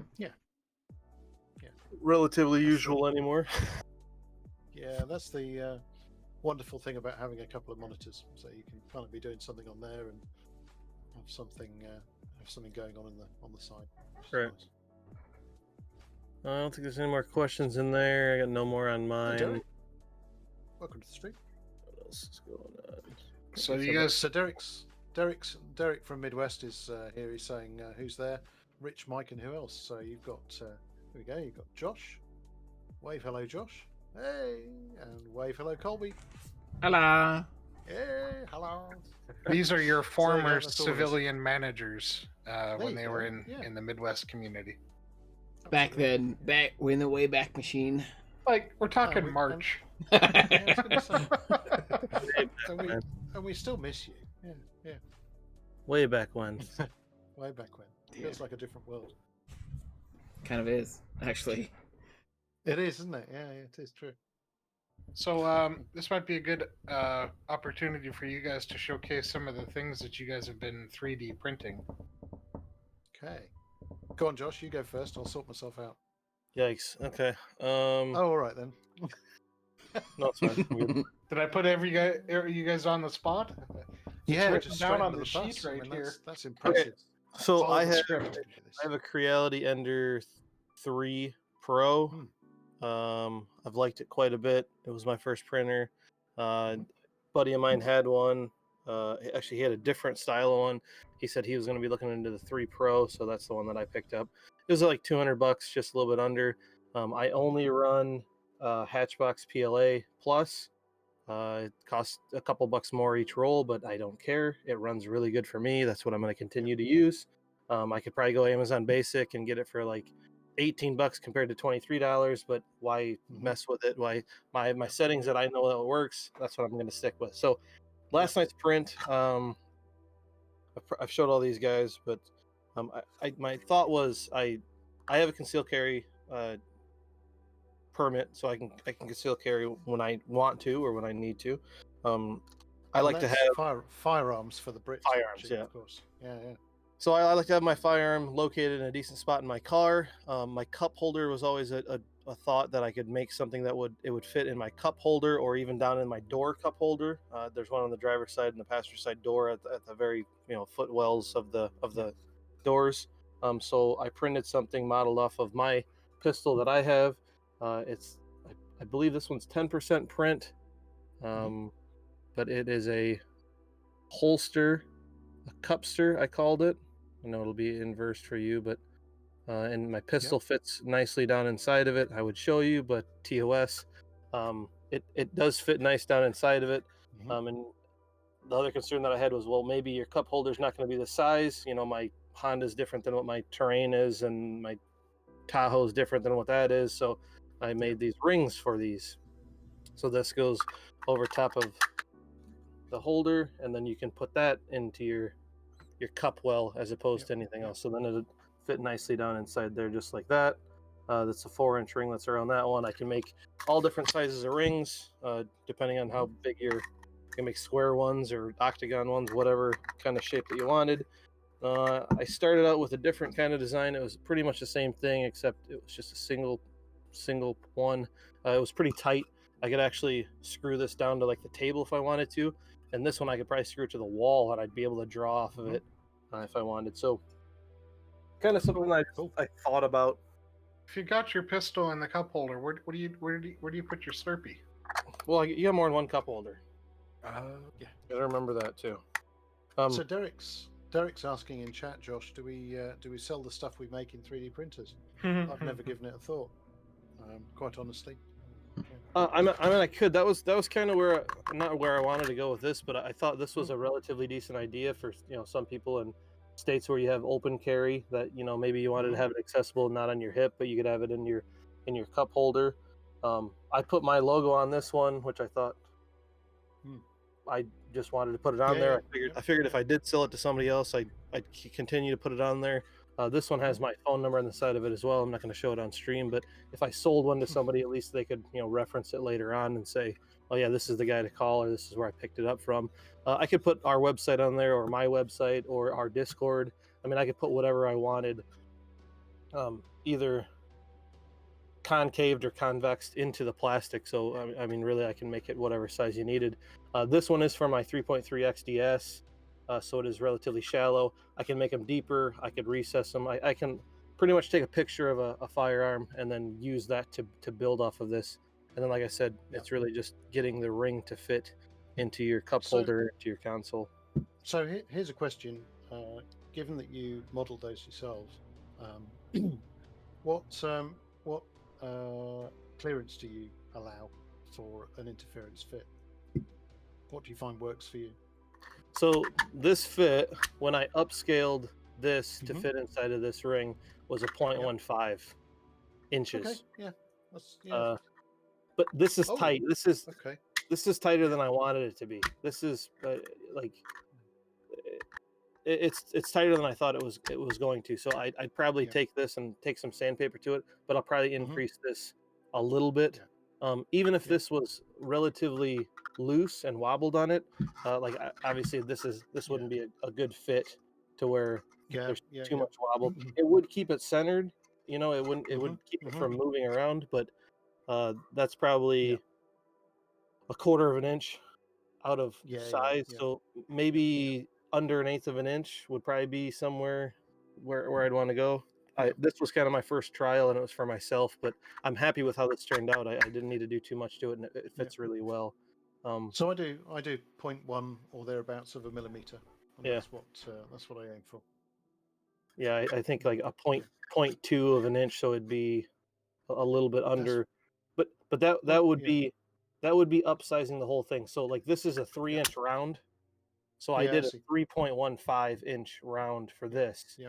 But I think I needed to go closer to a quarter of an inch upscale, which it isn't going to be a clearance issue. It's going to be a sizing issue. So mine's just a proportionate thing as opposed to like an actual what's it called, spacing situation. But I am happy with how this turned out. I could print this again right now; it'd be the exact same thing over again. Yeah. I thought about selling these. I thought if I could sell it to somebody that I know, I can print quite a bit of these, like $10. I mean, I could print a lot of these. So I think a $10 range would be pretty cool. I could take pictures and put them up, but I got some other things that I can show, kind of things that I originally printed off. The kids wanted little catapults, so I printed this little catapult setup, and it sits down. You can put peas or corn or whatever you want in there, and you launch it, and it flies across the room. I got caught. That's why the kids want them to get rid of their vegetables at the dinner table. Yeah, exactly. Yeah. I printed phone stands. Somebody wanted a phone stand, so you can put it up in there, and then your phone sits inside of the stand. You can sit it on the desk. I made a bunch of masks for the back of your head. They went around the back of your head like this, and it's ear savers, I guess they called them. That looks really flexible. Is that still in PLA? It's still PLA. It's probably really flexible. 4 layers of PLA. Maybe not even that. Maybe 3 layers. A couple guys at work, we had pop cans and stuff. They wanted these tops, so goes on top of your pop can. You can flip it up and flip it down, and then drink out of it. Keeps bees out of it and stuff in the summertime. A guy wanted a handle for his cans as well too, so a can would clip into here. Oh yeah. Make bases for him as well. Derek's saying this stuff is cool. It is cool.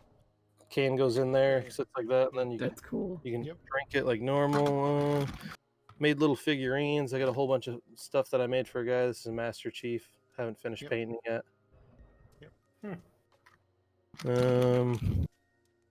Derek likes some of this stuff. This is a 223 round. Nice. A little bit smaller than a 5.56. It'll cycle. It'll cycle in my AR. Same thing with my 45. So it's just a dummy round, but it's exact size. I mean, it cycles. I could put this in the middle of my mag. It'll cycle through my clip just like everything else. Most of these are 15 to 20% density. As far this isn't a solid piece. It's got a structure inside of it when it prints. So, Richard, you can do lines, you can do quads, you can do grids. I mean, I have like 20 different things I can choose from as far as what I use. Most of the time, mine are lines because it'll be an overlapping and then a nice etch pattern. I know it'll work out well. I've used grids. Some of my early prints, I tried doing some other stuff. There's a Mario and Bowser statue around here somewhere. One of my layers didn't sit well, so it was like the whole layer kind of peeled off of it. I had to glue it back down, so I quit using that style. Here's a mask I printed. It has an insert in it, so you take the insert out. This one was relatively thick as far as the plastic being in it. So you take the insert and you could wrap something around it, even like a piece of cloth or a bandana. Then on the outside, put something inside here. People are using like the cotton squares that you can get from a pharmacy. You can put a cotton square in there, snap the outside on, and it's got a little radioactive symbol on the outside. Printed out really well. This one didn't use any supports, which I couldn't believe. It printed this way down. I think this was like a 6-hour print. The Cupster, this was about a 5.5 hour print on 0.28. So there's different densities, different layers. I mean, how it looks and everything on the outside. It's pretty smooth all the way around. It's not perfectly rounded, but it's a pretty decent print. This one is octagonal shaped, I guess, a cone shape. Cool. That's kind of my my bag of goodies that I usually show people. Yeah. So I'm gonna attempt to do something here which might break everything, but I'm gonna try it anyway.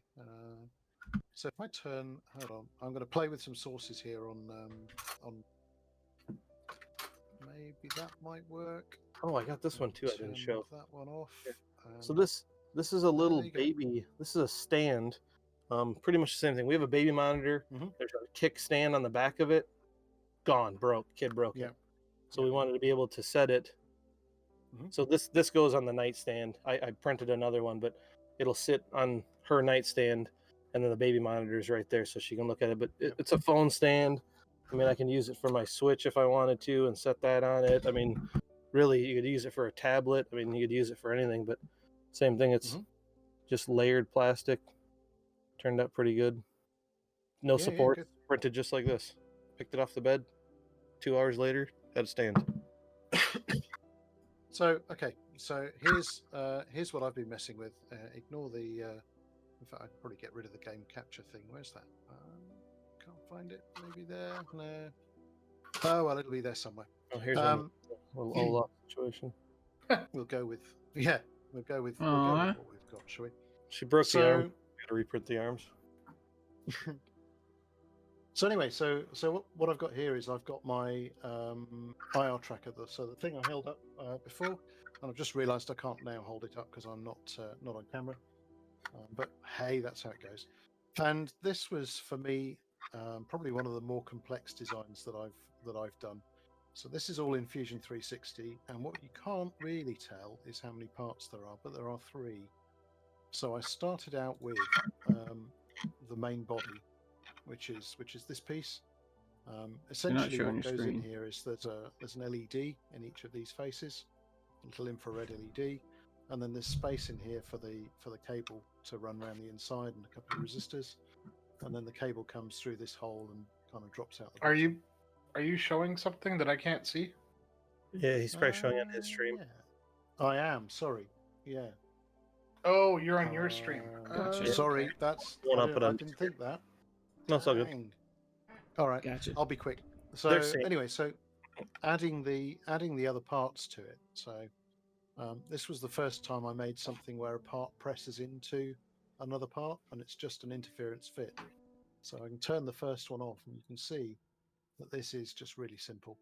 It's just posted the multi-stream. Just if anybody wants to see what Richard's talking about, you can see it. Yep. And then there's the mount. So there's the third part, and all of these bits actually just went to, well, this one certainly, and the main part just went together first try. So that was a bit of a, I'm going to say, a stroke of luck. But the difference for this is that I could create all of those in the same drawing and transfer the sizes across between the parts, which means I can see how it looks like when it's, what it looks like when it's fitted together. And if I was to zoom in, you can kind of see the clearances. So you can see that there is a clearance there, just maybe. Mm-hmm. And that was I think the secret. You can see the clearance down the side here. In real life, of course, there isn't a clearance along there, but you get the drift. Great. And then the other thing that I've been printing a bunch of recently are, let's see if this loads. Yep.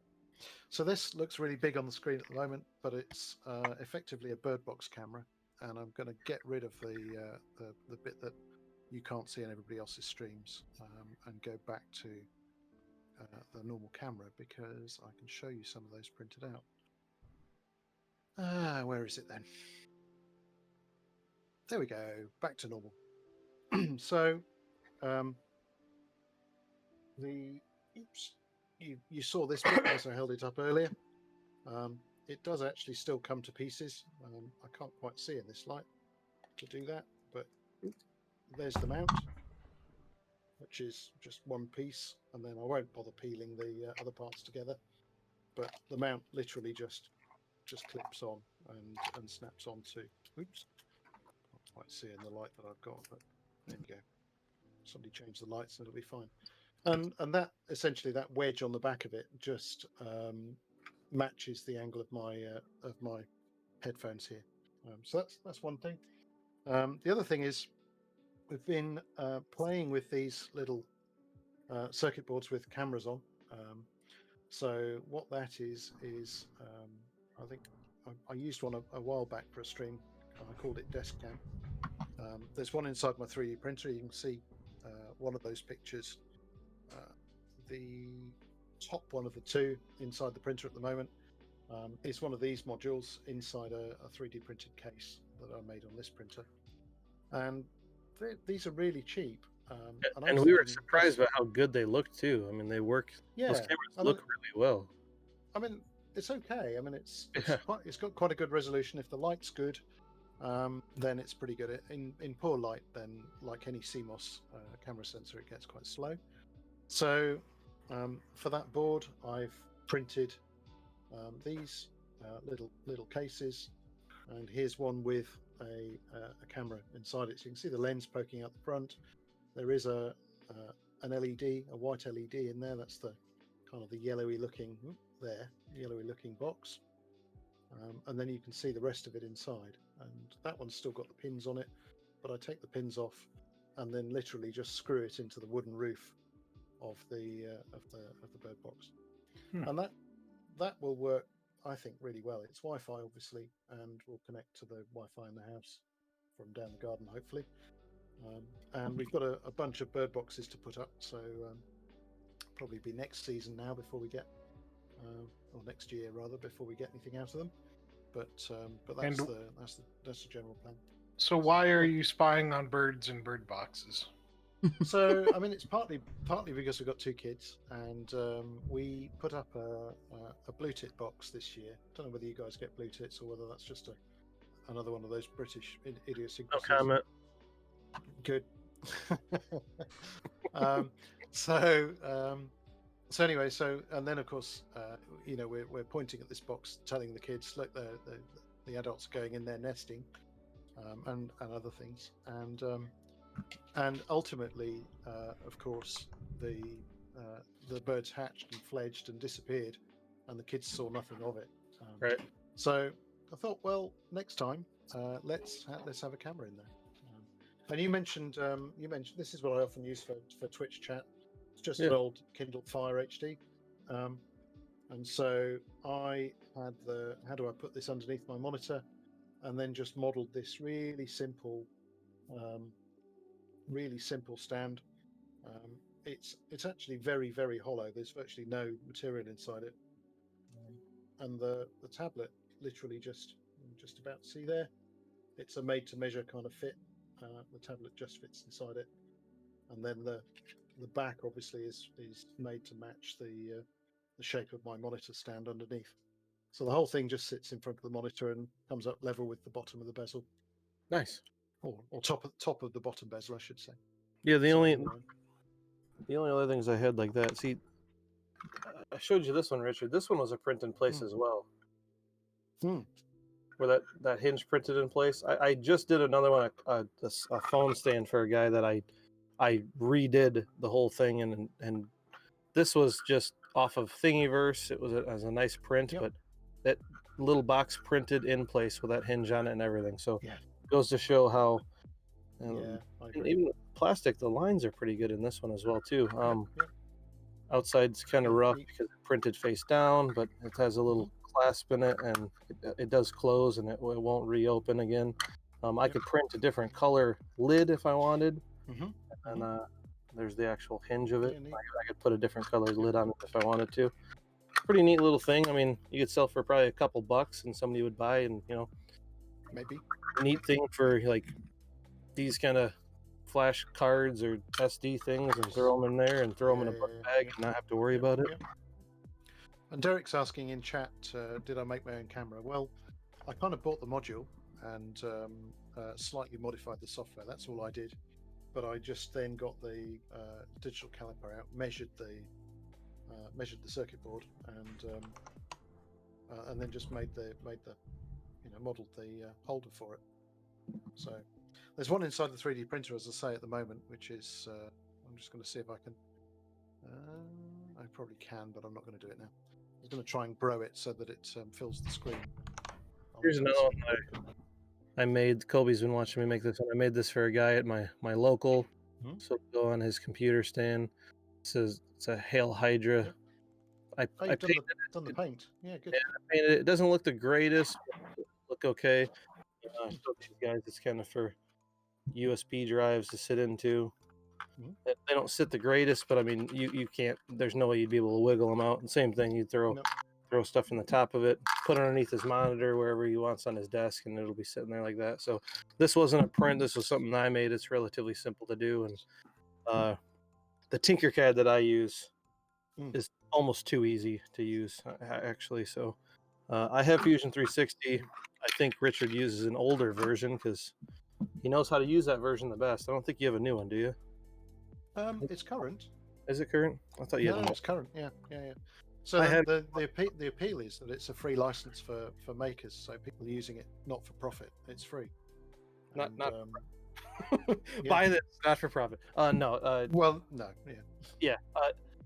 I will probably move over to Fusion because I've been doing AutoCAD and Revit 360, which is an Autodesk product, and Fusion 360 is an Autodesk product, and there'll be a lot of correlation with that stuff. But I've been trying to get in and doing that for work and taking some courses with it. So might be something I'll look into. Tinkercad's just too easy. It's a browser based as well too, so you can load it from your phone or computer anywhere on the planet and start making something, modeling something off of it. I could go to a buddy's house. I mean, I could fly to Richard's place, open my Tinkercad, download a STL on his computer, and print it at his house.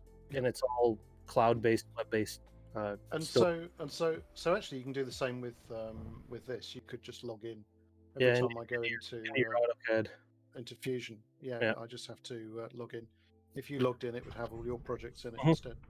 Yeah, I can. I log in with my AutoCAD account at home, and then I can work out stuff just the same.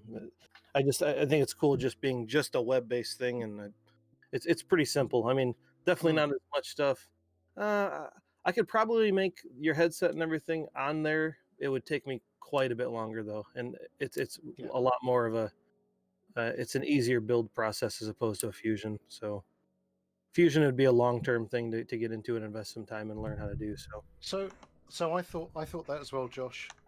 What got me was that I was frustrated that I couldn't, and I think you demonstrated it the other day when we were just talking together about it. But though I couldn't put different radiuses on edges. Yeah. And so I ended up with something that had a squared off edge on one side, and it was radiused on the on the other face. And I just went, do you know what? I give up. I'll just print it. I'm done. Yes. And so, this is kind of what we were talking about with this print. So I wanted these radius edges on the inside, and I can't pull that radius off of those files. So when I input that into this cylinder, I even took these edges off of these corners because I wanted to have a nicer edge just so it didn't catch. This one I didn't do it with. I can't take that edge off on Tinkercad. I have to put something in there and then remove that space. So it's either the block or the inverse of the block. So it's either a solid or a hollow, and that's what it's going to be. So I had to go in there and do that. So I used a triangle to round off the edges on the inside. I used a cone, I think, same kind of type with this. I used the cone originally. I inlaid this into it. I switched it from a solid to a hollow, and that's how I got the circle out of it. You can do that different in Fusion. It's you could do an individual corner if you wanted to, and a certain amount of it if you wanted to as well. So that's where a lot of like the very specific stuff comes in beneficial. So it'll probably be where I lead to as well. And I think for me the nice thing once you've kind of got a bit of an idea what you're doing with it, you can find functional things, and I'll put it up on the screen, but it just leads us back to that place of I can't see what you're doing, Richard. For anybody who is watching, go on. For anybody who is watching, there's a part on my screen which is a part of our our freezer in the kitchen. So an integrated appliance with a door front on it. And of course, one day one of the kids pulled the door open and it broke the two clips that essentially kind of slide it. There's like a mushroom that this thing slides onto, and then a screw to the wooden door. And of course, if it's broken, then the door just flaps about in the breeze, which is no use to man or beast. And it's being able to just say, I have a problem, here's some broken bits of plastic, measure it up, print a new one. That's what got me into 3D printing. I love it. I'm gonna try to show something on Discord. If I break everything, I'll just go back to it. But I think I want to try to show you guys this. And it's something with Tinker that I just found. Let me turn. Look at that! This is actually working.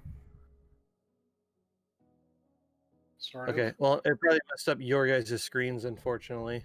Not really all that bad. Yeah, maybe, possibly Richard's. Yeah. I'm looking at you guys'. No, that works. As long as you press the watch stream, you're in. Yep. Yeah. So this is the Tinkercad setup. I've modified this one. I put my logo on the bottom of it and everything.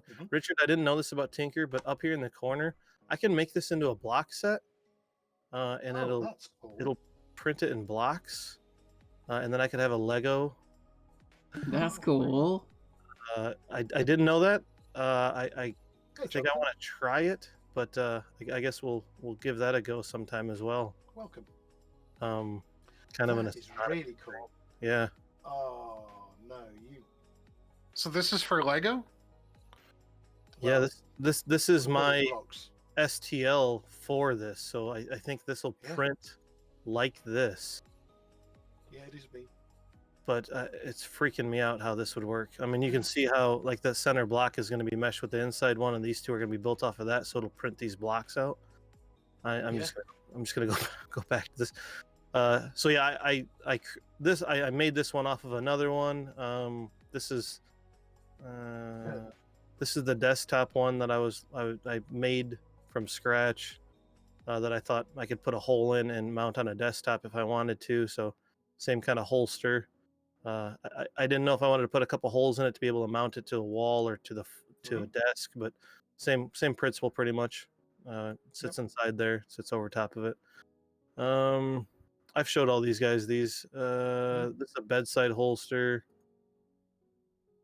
So this would mount to like the side of your nightstand, or to if you had a bed frame or something like that. It would sit inside here. Extra mag would sit on the side of it, or I guess I'm sorry. It's sitting on its side because of how I would need to print it, but it would be like this. So the pistol would sit down inside. Your extra mag would lay on the side of it. You'd screw this to a board or whatever you'd want to.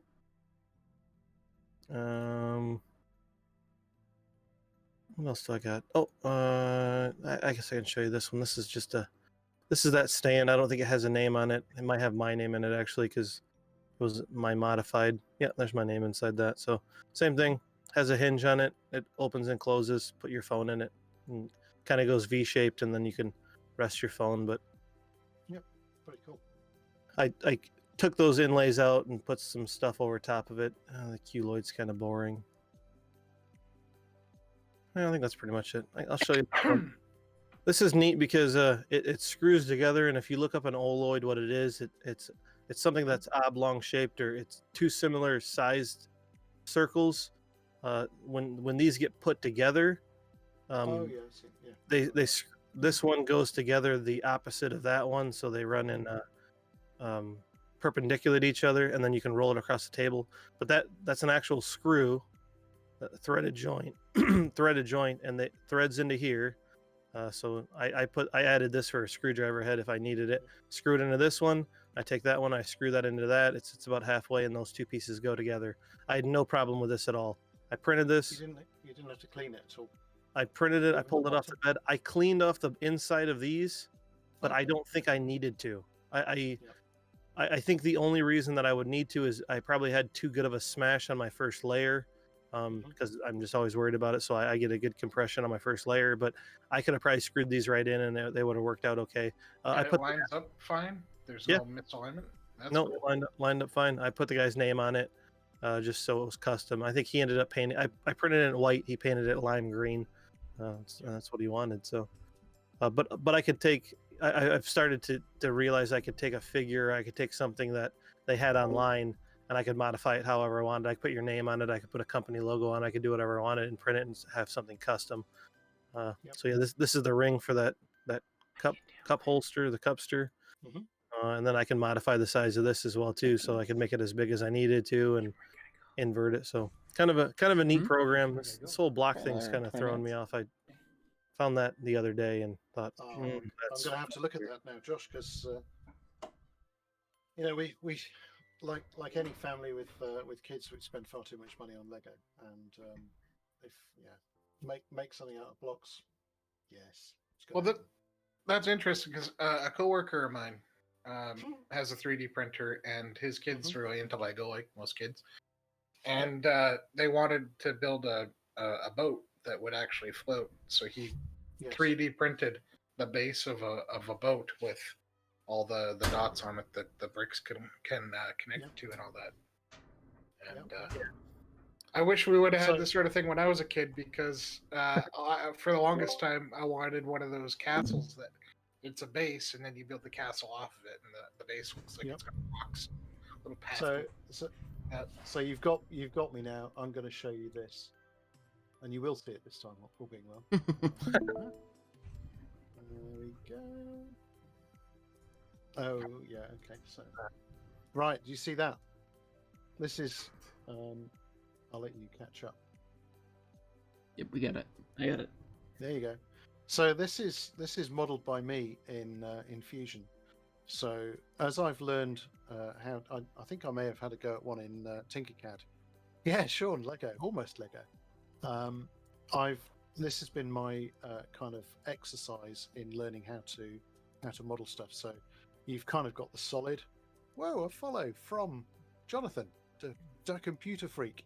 Thank you for the follow. So you've kind of got the solid, which is kind of the way where everybody starts out. Then you've got some cylinders, which are extruded upwards off the face here. Some text, and then of course these fillets, the rounded kind of edges.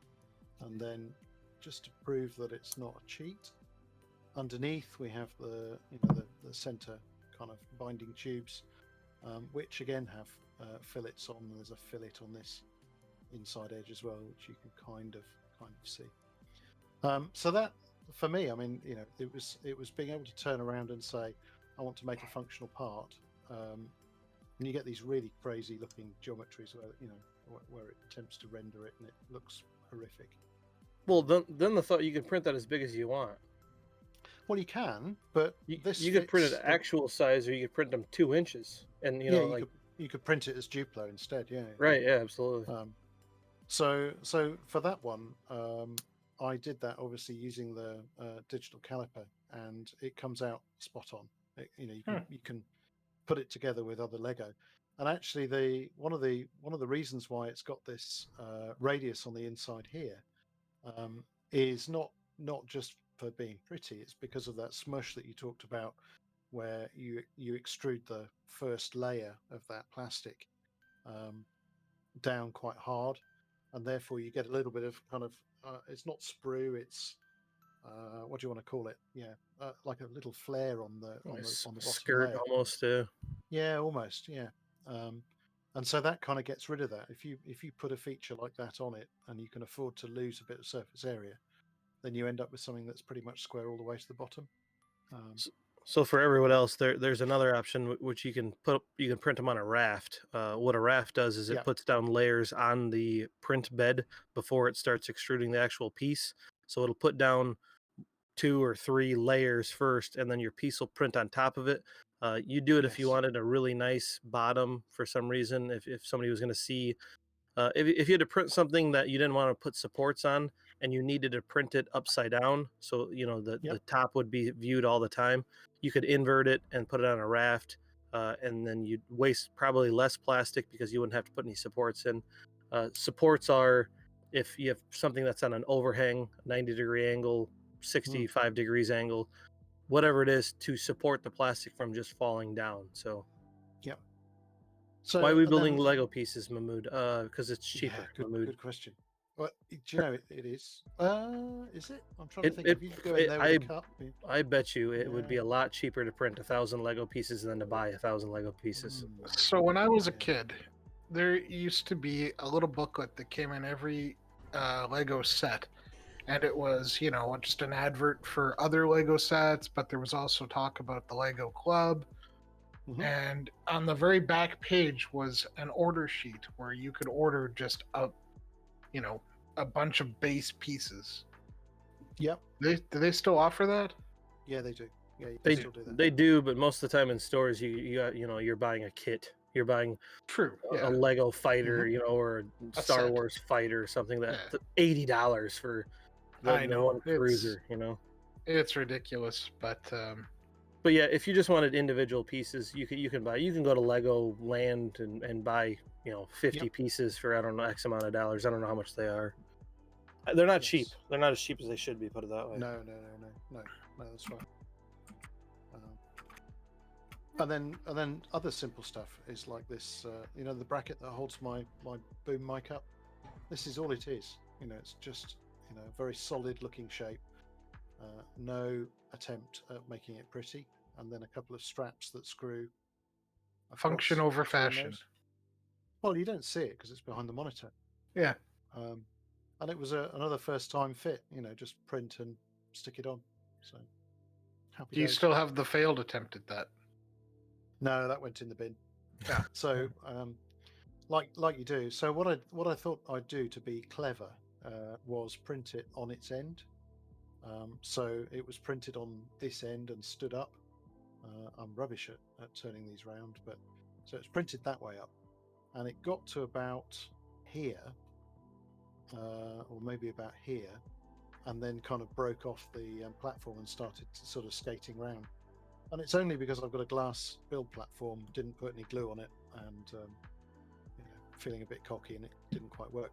But even without a complete closed hole, it just slid on to the bar that it slides onto, and held the microphone boom up. So all good, really.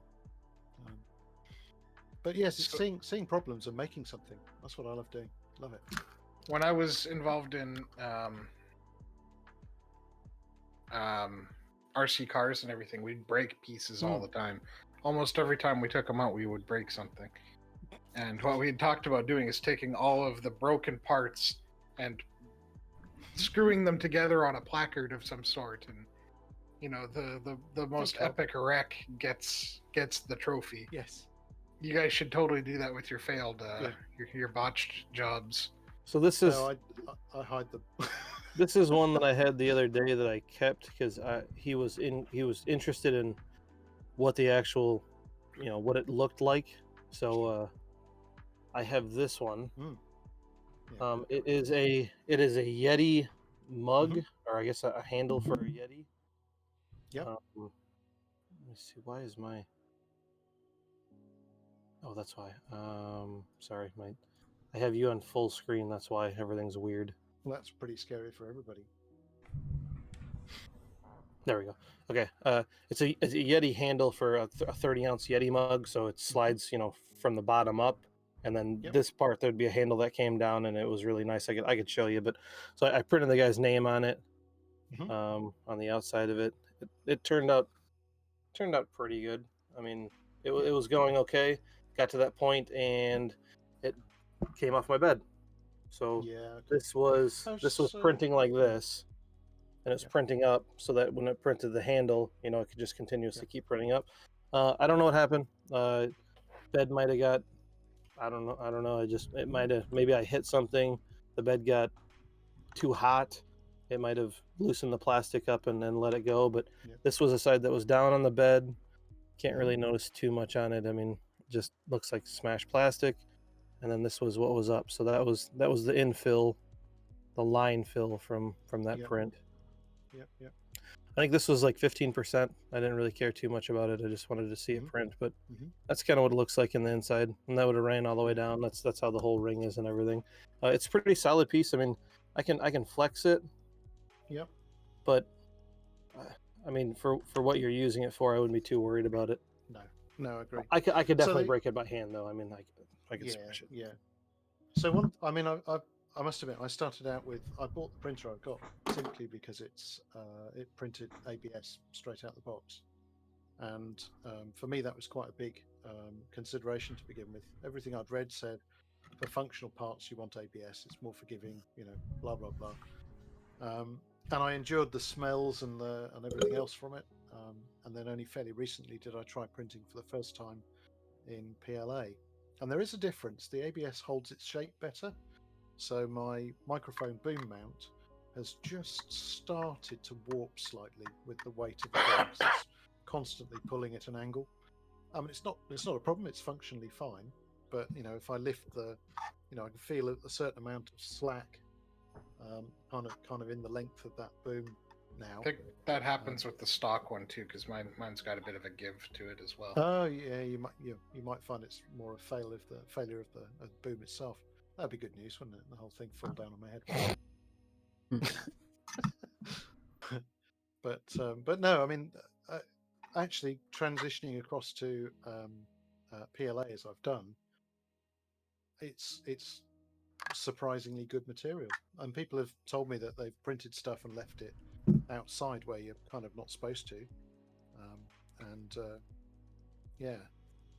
I'd be pretty concerned. Can't change the lights. Oh, interesting. I'd be pretty concerned with the PLA sitting outside. I'm partially concerned with this even in a cup holder in a car for a long period of time to see how that would react with it, because if you take some hot water, if I run it through my Keurig, I could put this in here. I could smash this flat. I mean, it could turn into a rubber ball. So I am relatively concerned with that, but this is why I printed it first, to see how it fit in my car for one, and see how it actually held up, because there's so many other. You can go to ABS, you can go to PETG. There's a couple other ones that are like this is an organic material as opposed to the other stuff. So I might try other options as well. We'll see though. Yeah. So we're talking about. So Carl on here is saying I kind of broke my creatility Ender 3 when removing a print that got stuck on the table. Yeah. Haven't been able to recalibrate ever since. So that's where is yours a 3 Pro? Is that the right term for it? They're pretty much the same thing, but you've got the flexible knobs, removable platform, haven't you? So I don't have that. Yeah. I guess recalibrating. We'll have to talk about that sometime. Probably help you. He needs to upgrade for like $20. Upgrade to some springs, take his bed off, reflatten his bed on a solid surface, and then put the new springs in and the new wheels, and he'd probably be set. If it's an under 3, it's the same thing as my 3 Pro. It's just there's little differences for upgrades, but not really too much different for a printer. I like my Pro though. If anyone would ask, I'd get either an Ender 3 Pro or a Prusa, like an i3 or an i5, I guess. But Prusa's kind of the go-tos. I like my 3 Pro, so I can't complain. I have a mag bed as well on mine. So the magnet beds are super beneficial. I lift the magnet bed off, and I take the print off, and I put the magnet bed back down, or the mag pad. I would not use one without the mag pad. So no. It gives a little bit of roughness in the print on the bottom. You can kind of see where it was kind of stuck to the mat at. It's not perfectly, but it's on the bottom side of all my prints. So kind of the same. Well, this has got junk in it because it was in a cup holder, but yeah. Whereas mine come off fairly shiny. I mean, they would come off completely shiny except for I don't know whether I'm going to pick up I don't know whether you can see that kind of. Yeah, you can see the shine off the screen. Yeah, and that's kind of glue that gives you some of that kind of pattern. There is a little bit of a pattern there, and that's just where I've used the glue stick on the glass. Otherwise, in theory, you could get almost a mirror. I did use a glue stick on this one. This printed like this. I didn't want to print it like this because I was worried that, my number on the top, because I wanted to designate this as a 4, so I would have had to make that a concave instead of a convex. I printed it like this. I wanted the top to look a lot nicer than the bottom. I could print it like this, but so I did glue stick where I knew this was going to be, because there was only 2 or 3 layers on my bed compared to the 15 layers on the top. So I did glue stick this one. Same thing. I pulled the magnet bed off, flexed it went, and I put the magnet bed back down. So if yours doesn't come with a magnet bed, look it up and buy one. So how long before you two guys are going to go and Colby and Mike, how long before you fall down into the bear trap of 3D printing? I've thought about it so many times. It's just the number of things that I would be printing would little baubles to sit around my desk, which is fine, I guess. But do I need more crap sitting around my desk? I don't know. So I sold some of those. I had a bunch of. I don't have them anymore. I had a bunch of different styles of bandana ear savers. So I printed a bunch of those ear savers for people that I work with, for the company that I work for. They purchased some from me. So I told them how much a couple spools of plastic would be. I'll print as many as you need. Pay for the spools of plastic. And he's like, well, we want to give you a little bit extra. So they paid for plastic. They gave me a little bit of money.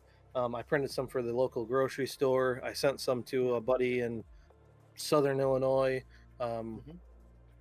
I pick up stuff here and there, like somebody broke a handle to a meat slicer. He said it cost $25 for him to get it. I told him $20 sounds good. It's going to cost me about $2 maybe in plastic. So I mean that'll be neat to pick that stuff. So I haven't really made my money back on it yet, but it's not not hurting me at all. There's stuff that I kind of print day to day, but I try not to print shit just because like I just want it to be sitting around. I don't need a huge thing of stuff. And like I thought I'd have I'd print like a really big Master Chief thing and I'd paint it all out.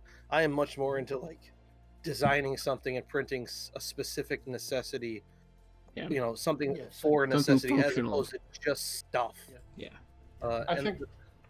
I think if I ever got back into RC cars, I would probably get a 3D printer. I'd have to live with the fact that it would be, not the most durable items that I'd be building, but I think of them are. Yeah, some of them some are. of the materials Are they? get them. They're the same quality. Kind of almost carbon fiber type infused plastics that are bonkers strong.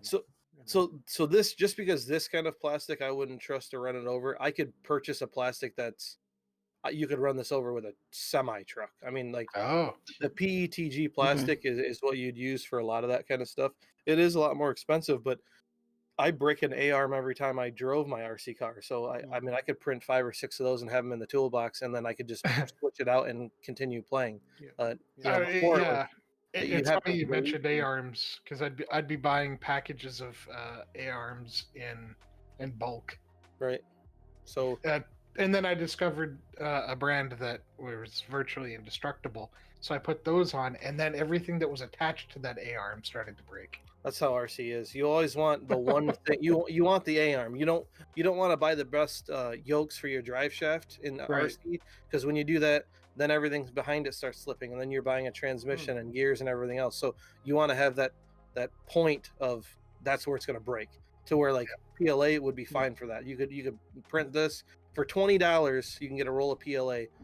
I don't think if you just printed A-arms, you'd probably never need to buy another roll of plastic. Like that's how many you could print off of one roll of plastic. I don't even know how many of these I could print on one roll. Probably 20 of them, 30 of them. I've been trying to get a handle on how much it would take to use a whole roll of plastic. I've been kind of hitting. I print so much odd stuff. It's kind of hard to know. So, and I know Fusion and Cura, which is my slicing program that I use for a slicer, it gives a poundage or a weight on the plastic. So you could really probably print something, weigh it out, see how much that would take, and then you could base that off of like an overall spool. It's a little much. I just always have a backup spool ready to go. So I'm trying to think of things that I could possibly print. Like some of my hobbies, unfortunately, are expensive. Yeah. Like I can't build drum parts out of plastic, unfortunately. I can build the list of things that I could build out of plastic are very limited. Like cymbal nuts, I could do that, I guess. But you could probably build yourself a mobile phone holder that clips to your drum or something. There you go. Right. Well, there are. If I ever got into mics and miking up, I get mic clips for sure. Yeah, I could see that. Yep. But little mounting brackets for things like I don't know if I have it here anymore.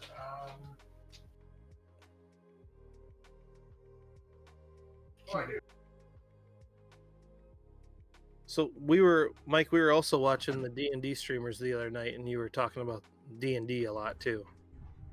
Yeah, I do. I would love to get back into D&D, but it's time commitment. And Well, that's the guy that I went off of when I bought my printer. That's what he does, and he does the board top, the actual tabletop ones. yeah. He has Rubbermaid totes full of figurines. I mean, like Yeah. he has a room with shelves like every 1.5 feet off the ground, and they're full of D&D figures and Warhead figures and everything. Gonna do that, I would do what my brother and I did when we played, and just get the dry erase marker on the mat and do it like that, or go to a digital platform. I don't think I'd do figurines. It's a whole other subset of hobbies that's related to D&D. He sells them though. Yeah.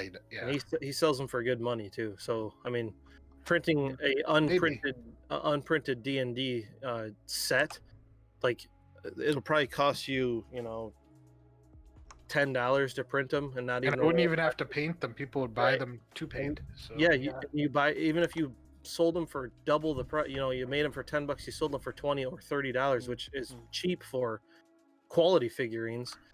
People buy that stuff all the time. People buy stuff from him weekly. He's sending stuff to people. So I'm just not into D&D stuff. I don't even know what to look for in 20-sided dice and all that. So I don't know what that stuff is.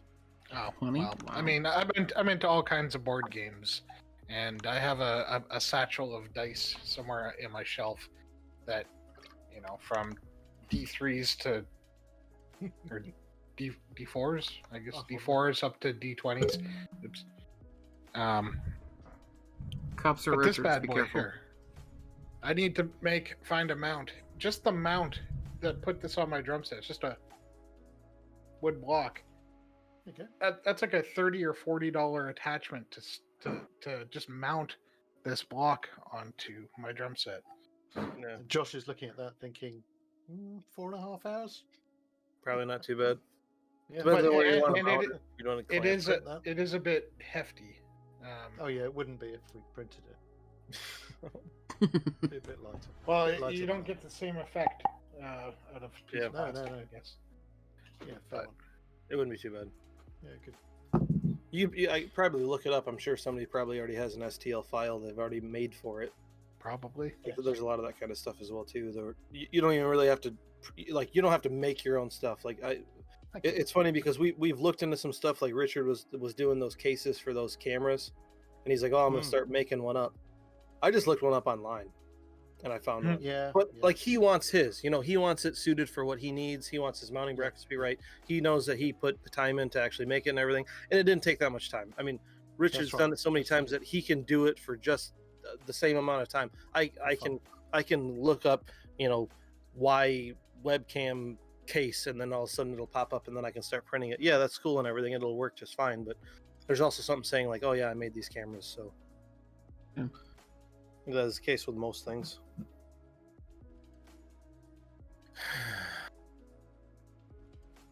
Where are we at? We're at we're at the line 2 13. hours. 2 hours. We are 15 minutes. Yeah. We said we were going to be on for like an hour, didn't we? And once again, I've lost the bet. So we said my wife has said, see you tomorrow kind of thing. And right. I went, no, we're starting early. It's fine. Mine's slamming doors upstairs, so she's probably not happy. So that's good. Great. So dare we move on to another topic, or should we call her a stream? I think we can keep the topic for next time. Kind of like what we said last time. We could do one in between weekends. We don't always have to do them on the weekend either. So maybe we can look into that as well. So we had a relatively good turnout. A lot of people here as well too. So well, it's been a treat for sure. I talk to you guys all the time, but it's nice to finally get something output for JustCuz produced. Yeah. So maybe we keep the topics channel open. If anybody's watching that has not followed, do that. If you haven't joined the Discord, also do that. And we'll keep the topics channel open. There's also the general channel. There's lounges that you can talk to us in. Come and chit chat. Play a game suggest a game. Just get involved generally. Indeed. We're and of course, we've got our own servers. We've got our own servers for things like Wreckfest, Miscreated, Minecraft. I need to transfer across to you, Colby, from my server to yours. Arc, 5PD. And Arc, 5PD. We've, so basically, it's a nice place to just come and just come and relax. Just cuz, I suppose. Just cuz. Yeah. Indeed. Yeah, indeed. So, and of course, if anybody does get bored, a little advert. I'm going to be having another go at DCS later tonight. So I've not done much streaming over the last week or so, or maybe not as much as I'd planned over the last 2 weeks. But after how FiveM went last weekend, I'm going to do some DCS and be landing the F-18 on the aircraft carrier. So that's good fun. Makes for carnage sometimes, and I'm probably rusty enough now that I might even manage to chop an F-18 in half again. But we'll see. Come and laugh. fantastic. Yeah. Well, thanks for the follows. I got a couple new followers today. Yep. And for me, thanks for watching. Yeah, likewise. We'll see you guys next time. Thanks, everybody. Thanks, guys. See you guys. Until next Bye. time. See you.